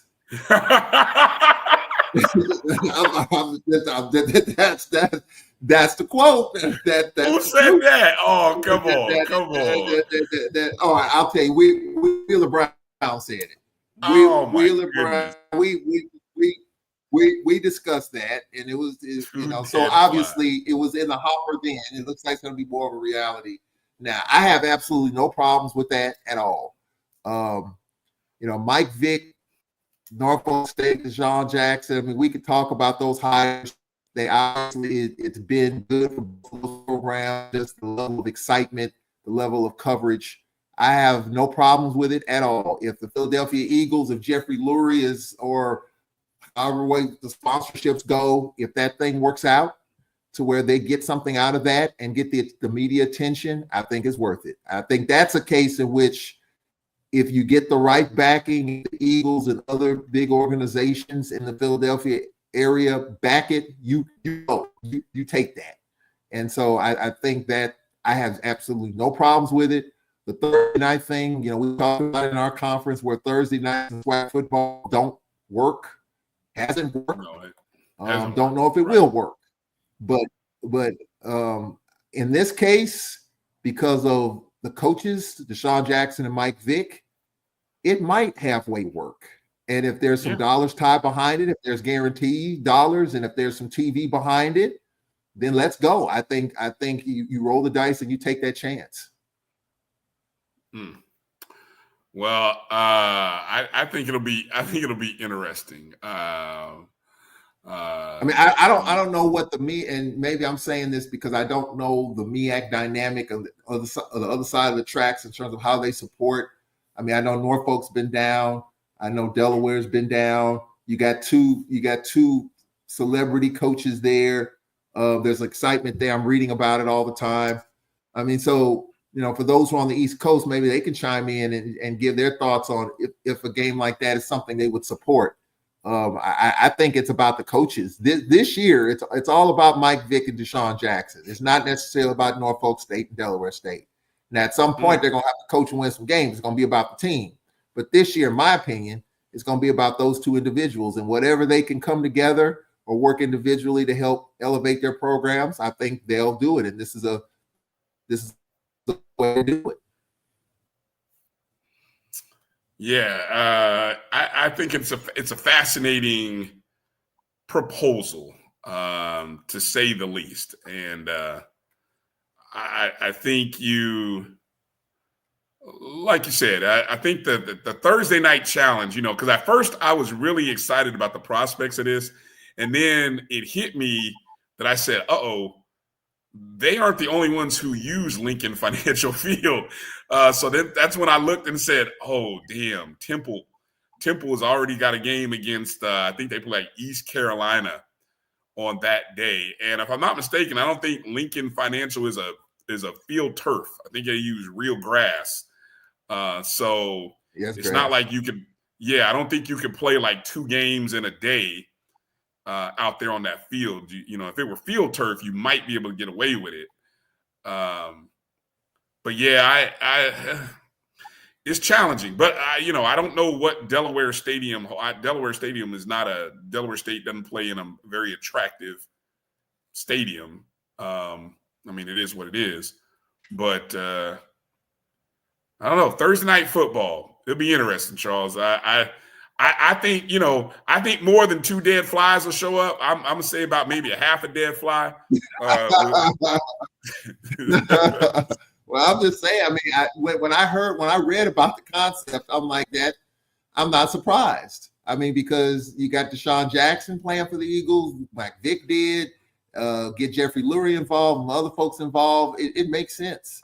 Thursday night thing, it's a little, if the game was on Saturday at high noon, I think I agree with you. But I think with it being Thursday, again, I don't know what the support is on that side. I know for us in the SWAC, it's a challenge, maybe a challenge there too. But hopefully with those names, with the backing, with the right sponsorships, the right support from the media, you might get pretty decent crowd there on a Thursday if the weather holds up. Now that's a whole nother story. If the weather's not cooperative, then that's gonna be a tough deal. Yeah. All right. We had some other stuff we wanted to get into. I know I wanted to get Charles's opinions on the conference awards from the SWAC and the MEAC perspective. Maybe even get your take on the whole CIAA deciding to stay in Baltimore. But I looked at our time, Charles, and our time. We've run quite long tonight. And so I don't want to hold you too long because, like I said, it's been a pleasure having you join me tonight to get this show out. So we'll table the conversation, and I will share my wild thoughts about the SWAC Commissioners Cup. I will save that for another episode. Give me another week to flesh out my proposal. Because I don't know if you heard me, Charles, on Thursday's Dr. Cavill show. I am filing a formal request to the commissioner to look into forming an exploratory committee to find a way to restructure the Commissioners Cup so that it can be more inclusive of the sports that all SWAC members play. So I just wanted to, I just looked at the numbers. And the programs who are in the top 3 this year, they just so happen to play in all of the sponsored sports, or at least 90% of the sponsored sports. And, I think now that we are no longer 4-year members, we're true SWAC members now. We've graduated our 4-year term. I think it's time to explore a more balanced Commissioners Cup. So give me another week to kind of flesh this out before I throw this out into the universe, and then I will write my formal letter to Dr. McClellan and see if I can get. I'm anxious to hear that, Bryan. I'm serious, Charles. Yeah, I mean, because I looked at it. Florida A&M has I think maybe even Bethune. We have the fewest number of sports that we offer, but it really is more in sync with the MEAC number of sports, right? Well, the SWAC has, more sports now than the MEAC. And matter of fact, by my numbers, they have 4 more sports that they have championships for. Actually, no, 6 more by my count. So we're talking a total of 20 championships that the SWAC offer, men and women, right? So the old MEAC only offered 14. Alabama State, Southern, they play 18 of the 20 championships. Jackson State plays 16. Jackson State and Texas Southern plays 16 of the 20. FAMU only plays 14, Charles. What's I don't like to use the word fair, but I mean there's got to be a different kind of system that would be better balanced so that, hey, these sports where all of our members participate in, these are the ones that are going to count towards the Commissioner's Cup. I'm just throwing it out there, not just because it's FAMU, partly because it's FAMU, but anyway, you know what I'm saying. I'm just looking to see if we can open the doors here and make things a little more open. Yeah, I think that would be that would be something we could bring up maybe at media day, because commissioners always open to these type of things, and maybe that's something that has to start. I don't know where it would start. Director of championships, I don't know. That's a really good question. I really don't know where it would start. I mean, the commissioner would rubber stamp it if it's approved along the way, but where would something like that start? Director of championships, Jasmine Quinn. I mean, she's over that. Maybe that's something she'll take a look at if it's brought to her attention. Now, something I saw G Boom stated that there are only 18 SWAC sports. Technically, G Boom, there are 18 sports, but there are 20 championships. 20. You can go look at the site. There are 20 championships that are offered in the SWAC. And I think what we often forget is the indoor and outdoor track are technically 2 championships. So even though track and field is 1 sport, it actually yields 2 championships. So you do actually have 20 championships. You have 7 championships offered in the fall, 5 offered in the winter, and 8 offered in the spring. Go look at the website. It's all there. SWAC.org. It's all there. So I'm just saying, I'm doing my research. I'm not crying. I'm not crying, Quinnesova. I'm not crying. I'm just trying to be. Look, come on now. If we were talking total championships, right? FAMU had the second most, but then we get into, but those are tournament championships and not the regular season, and we get into that whole discussion that we got into last week about what matters. Is it your regular season championships? Is it the tournament championships? Is it both? Well, the commissioner talked about that when I interviewed him. I heard him when he said that. I cannot disagree more. I cannot disagree more when he said that. I was shocked. I damn near dropped my phone when I heard him say that, Charles. I know it caught your attention when he said that, when he talked about the conference champion versus the tournament champion. He did reference that. I thought about it. I love Dr. McClellan. Horrible tape. It's just my. Let me. I know we got to go. Let me ask a question. Someone sent in a question about. Of course, we're going to Florida A&M's homecoming, and they were asking. Someone asked about accommodations. And when we stayed for basketball, I made my accommodation right then and there. And when I discovered how much the rooms were all around Tallahassee, I'm not shocked, but I'm really surprised at how high they are. So to answer the question, I have made a reservation me and Cedric Tillman are going to be staying in two places. We're going to be staying Friday in Tallahassee, but after the game, we're going to head up to Crestwood, Florida, and stay there Saturday, and then come on back home Sunday. But I do have a room in Tallahassee, 10 minutes from the stadium, and I had to get College Board approval. To pay for the room because the room was just that expensive. I had to get IHL for one night. Now I'm just kidding about the IHL thing. No, I was going to say, how were you able to get just a one night reservation? I thought it was like a 2-night minimum. Well, this general manager, I have her card. She told me that I can get a room for Friday, but she couldn't guarantee me anything for Saturday. So Friday's the key because you're there before the game. Saturday, we can do whatever. So she gave me a price. I paid for it right then and there. And if she said if there's anything Saturday open, she'll let me know, but I'm not counting on it. I'm not banking on it.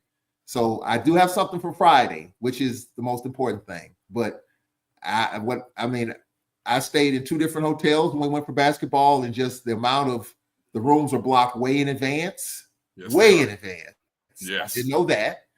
So I'm like, wow. So I got in where I could fit in. So to answer the question, yes, I do have a room for Friday night. But Saturday after the game, we're heading out of town, and we'll stay somewhere right outside of Mobile, Crestwood, Florida, and we'll just take it from there. But I was just really surprised. I think our team might be staying in Valdosta. Now, that's the latest I heard. Our team is staying in Valdosta, which probably has a full service, and the price. I mean, the price is obviously is the key to it. But I'll find out this week where we're definitely staying. But the latest I heard like a month or so ago was we're not staying in Tallahassee.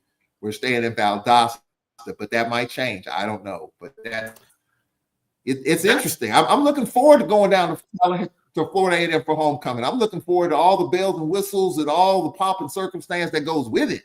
But I'm like, man, I mean, that's a lot.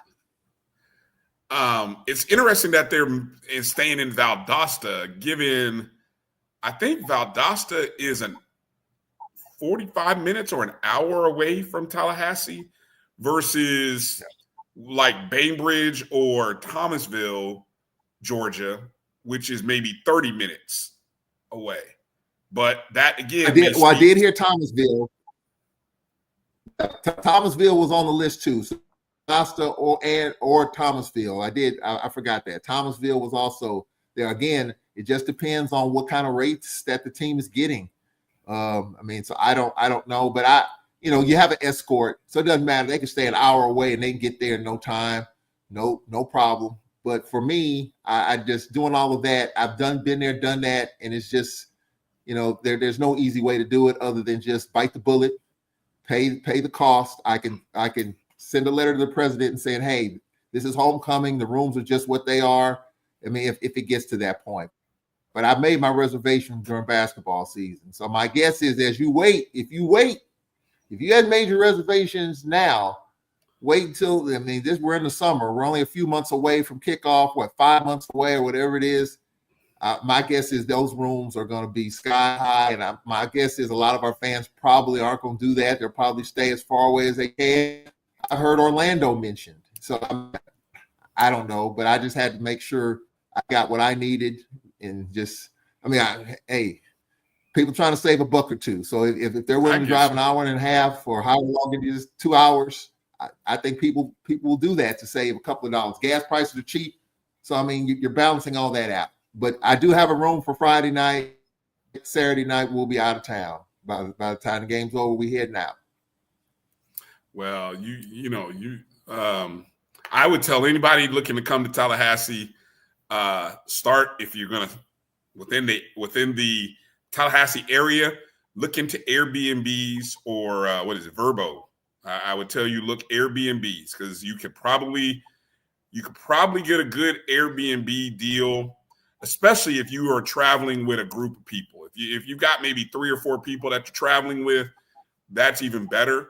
If it's you could probably 1 or 2 people, you could probably get a good deal in Airbnb.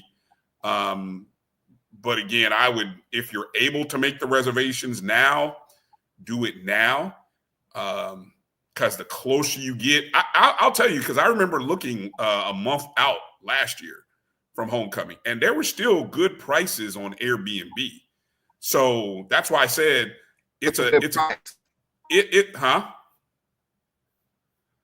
good price? I would say 100 to 150, less than $200. Oh yeah, that is a good price. Yeah, less than $200. I mean, because you can't find anything less than 500. The room that I got was like four and change, close to $500, and this was back in February. And the reason why I got it for convenience. I got it for convenience. I don't want to do all this driving from 50 miles out. Where we're staying is probably 10 minutes from the stadium. So if I need to pay for the convenience, Orlando is too far. Jacksonville's too far. I would not find anything outside of 2 hours. So the furthest 2 hours is maybe Jacksonville, Gainesville, Lake City, Pensacola, what's the other beach that's out there? Maybe Destin or Panama City.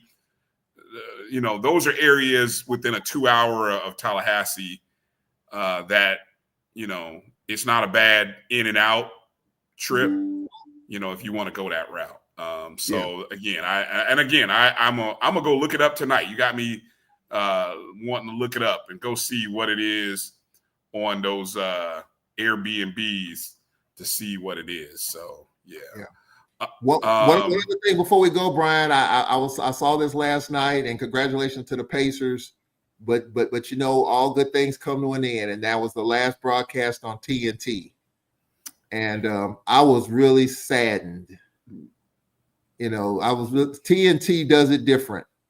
TNT does the NBA different. Now, if you want the latest breaking news, ESPN, Stephen A. Smith, and everybody there, they can give that to you. But if you just want NBA entertainment with inside the NBA and just the way they do it, TNT does it really, really well. And I'm just sad to see. I mean, inside the NBA is not going away.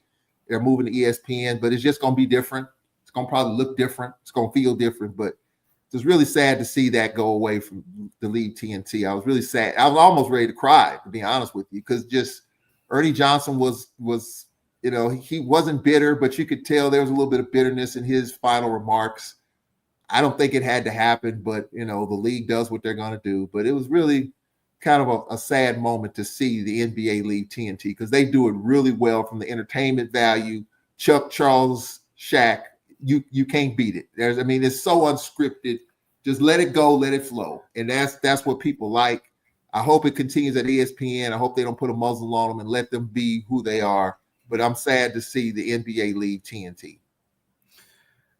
They two things. One, if you're on Twitter, somebody had started a post that said, what were your favorite memories of inside the NBA, right?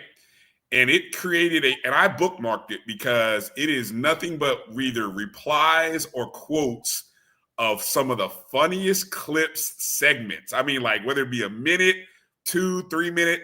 And they go back. There's years of hilarious. I sat here for almost 45 minutes before I realized, oh, damn, I'm supposed to be doing something else. And I was laughing my tail off watching. I think if you follow me on X, I may have reposted but it's out there though. All you got to do is just look for NBA on TNT or best of NBA on TNT, and you'll see the post that I'm talking about. And it wasn't from some named celebrity. It was just somebody who started it, and then there's people just picked up on it, and all they've been adding are clips from various shows and just the hilarious moments between Chuck, Kenny, and Shaq and Ernie. And I saw the one, remember the whole Clippers fight with the Rockets, the post game where it was depicted in the movie Clipped, where where Chris Paul charged the Clippers locker room, or no, somebody charged the Clippers locker room, or I don't know, something happened post game. I forgot what the actual fight was, but it was funny, and you could see Shaq and Charles laughing over the fact that police were called to an NBA locker room because of a post games, whatever. Man, it just, it's just funny, man. Yeah. And so, even the one recently where Shaquille got up and had to use the restroom during the show, he was drinking whatever that was, that oil. Yeah. And then someone, I don't know if this actually happened. Someone put a porta potty in the studio. So if he had, you can't beat that. There's nothing like that. And so again, I hope ESPN allows them to be them. I mean, that whole crew is still going to produce the show. It's going to be in Atlanta, but it just won't be on TNT. I hope ESPN allows them to continue to do what they've been doing, because it has worked. And if not, if they start losing viewership because ESPN has implanted some stuff to make the show a little bit less than what it is, that's going to be a problem for me. So I just hope ESPN lets that crew be that crew. It's fascinating, and I think I said this to somebody else, and this was a younger person who they may not have remembered sports event broadcast before or at the advent of TNT and College Game Day. And what I said was the two shows that have changed the post and pregame of live sporting events is Inside the NBA and College Game Day.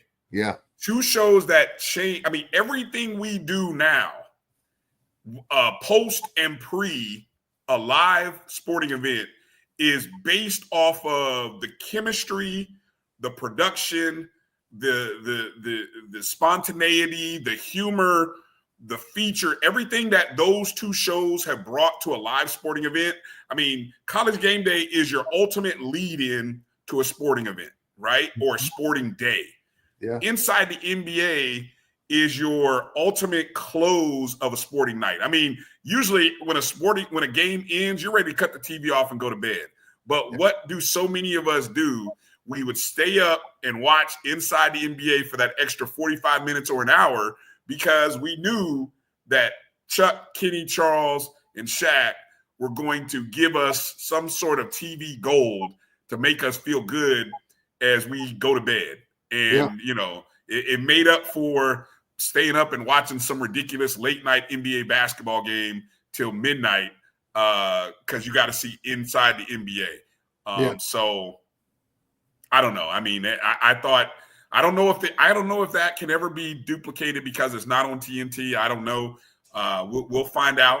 But they did a great job of closing that show out. I'm humbled. I love the fact that it was in my hometown of Indianapolis, and that the Pacers won a title, the Eastern Conference, and I thought Ernie did a great. I mean, they all did a great close from the people who called the game, like Reggie and the actual broadcast crew, to the way they threw it to Kenny and Shaq and Charles. And my only complaint about the whole thing at night, Charles, and as a broadcaster, you can appreciate this, Ernie Johnson gave a great close to the night.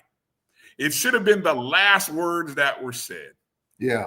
And then they go to a wide shot, and what does Shaquille O'Neal do? He walks all over the close. Hey guys, let's do a mic drop. Oh, I'm like, you big dummy. I'm like, you just do it. You didn't have to say anything. Well, but that's the show, though. But that's exactly that. And then again, that's what made it. Ernie gives the great close, and then here comes Shaq with his big size, 20 feet, stumbles all over it at the end. So classic stuff, man. Yeah. All right. Well, good stuff. Hey, I got to give a shout out to appreciate you, Johnny Thornton. I didn't forget about you. I appreciate you dropping a super chat in the YouTube. So I appreciate you, Johnny. And I appreciate all of you guys who have been in the chat room. As you can see, We've been running your chats during the show right there on screen. So a little new feature that's available. So I appreciate you guys, all the comments and the commentary, whether you're watching us on Facebook, on the Black College Sports Network, or the BCSN SportsWrap Facebook page, whether you've been watching us on Instagram Live or on YouTube, JBN, my JBN Online. We thank you for watching tonight's show. Drew will probably be back next week. Maybe. We'll see. Charles, of course, you can catch Charles every Saturday morning on the Carlos Brown Show as part of the panel with Carlos, Coach Van Pettaway, A.D. Wheeler Brown, and Charles, of course, every Saturday, 11 a.m. Central, noon Eastern, right here on the Black College Sports Network. Make sure to check out the Black College Sports Network the rest of the week. Dr. Cavill's inside the HBCU Sports Lab Tuesday and Thursday. A special edition, the Indy Report on Wednesday night with David, Tariq, and the guys who cover North Carolina A&T, Hampton, Tennessee State. And then, of course, after that show, the O&G Strike Zone, myself, Kelvin, and Marcus Green covering all things Florida A&M athletics. You got Jamie Shoup coming up, don't you, Bryan? Jamie Shoup coming on 8:10, early first segment. So we'll get a chance to talk to Coach Shoup. And I think we've also got we signed a new quarterback, a JUCO All-American out of California. He will be joining the show on Wednesday. So we'll get to find out about that young man and his story and how he came to FAMU. You know, the last time we had a quarterback from the state of California, Charles, you know what we did, right? I'm just saying, watch out, SWAC. We coming. We coming. We coming. All right. That's going to do it for tonight. Appreciate all of you guys. Make sure, again, one more time, hit the thumbs up and the like button as you check out. For Charles Edmond, I'm Bryan Fulford. Thank you for watching our show, the BCSN Sports Wrap, right here on the Black College Sports Network. You guys be well, stay safe, have a great week, and we will see you soon. Peace out, everybody.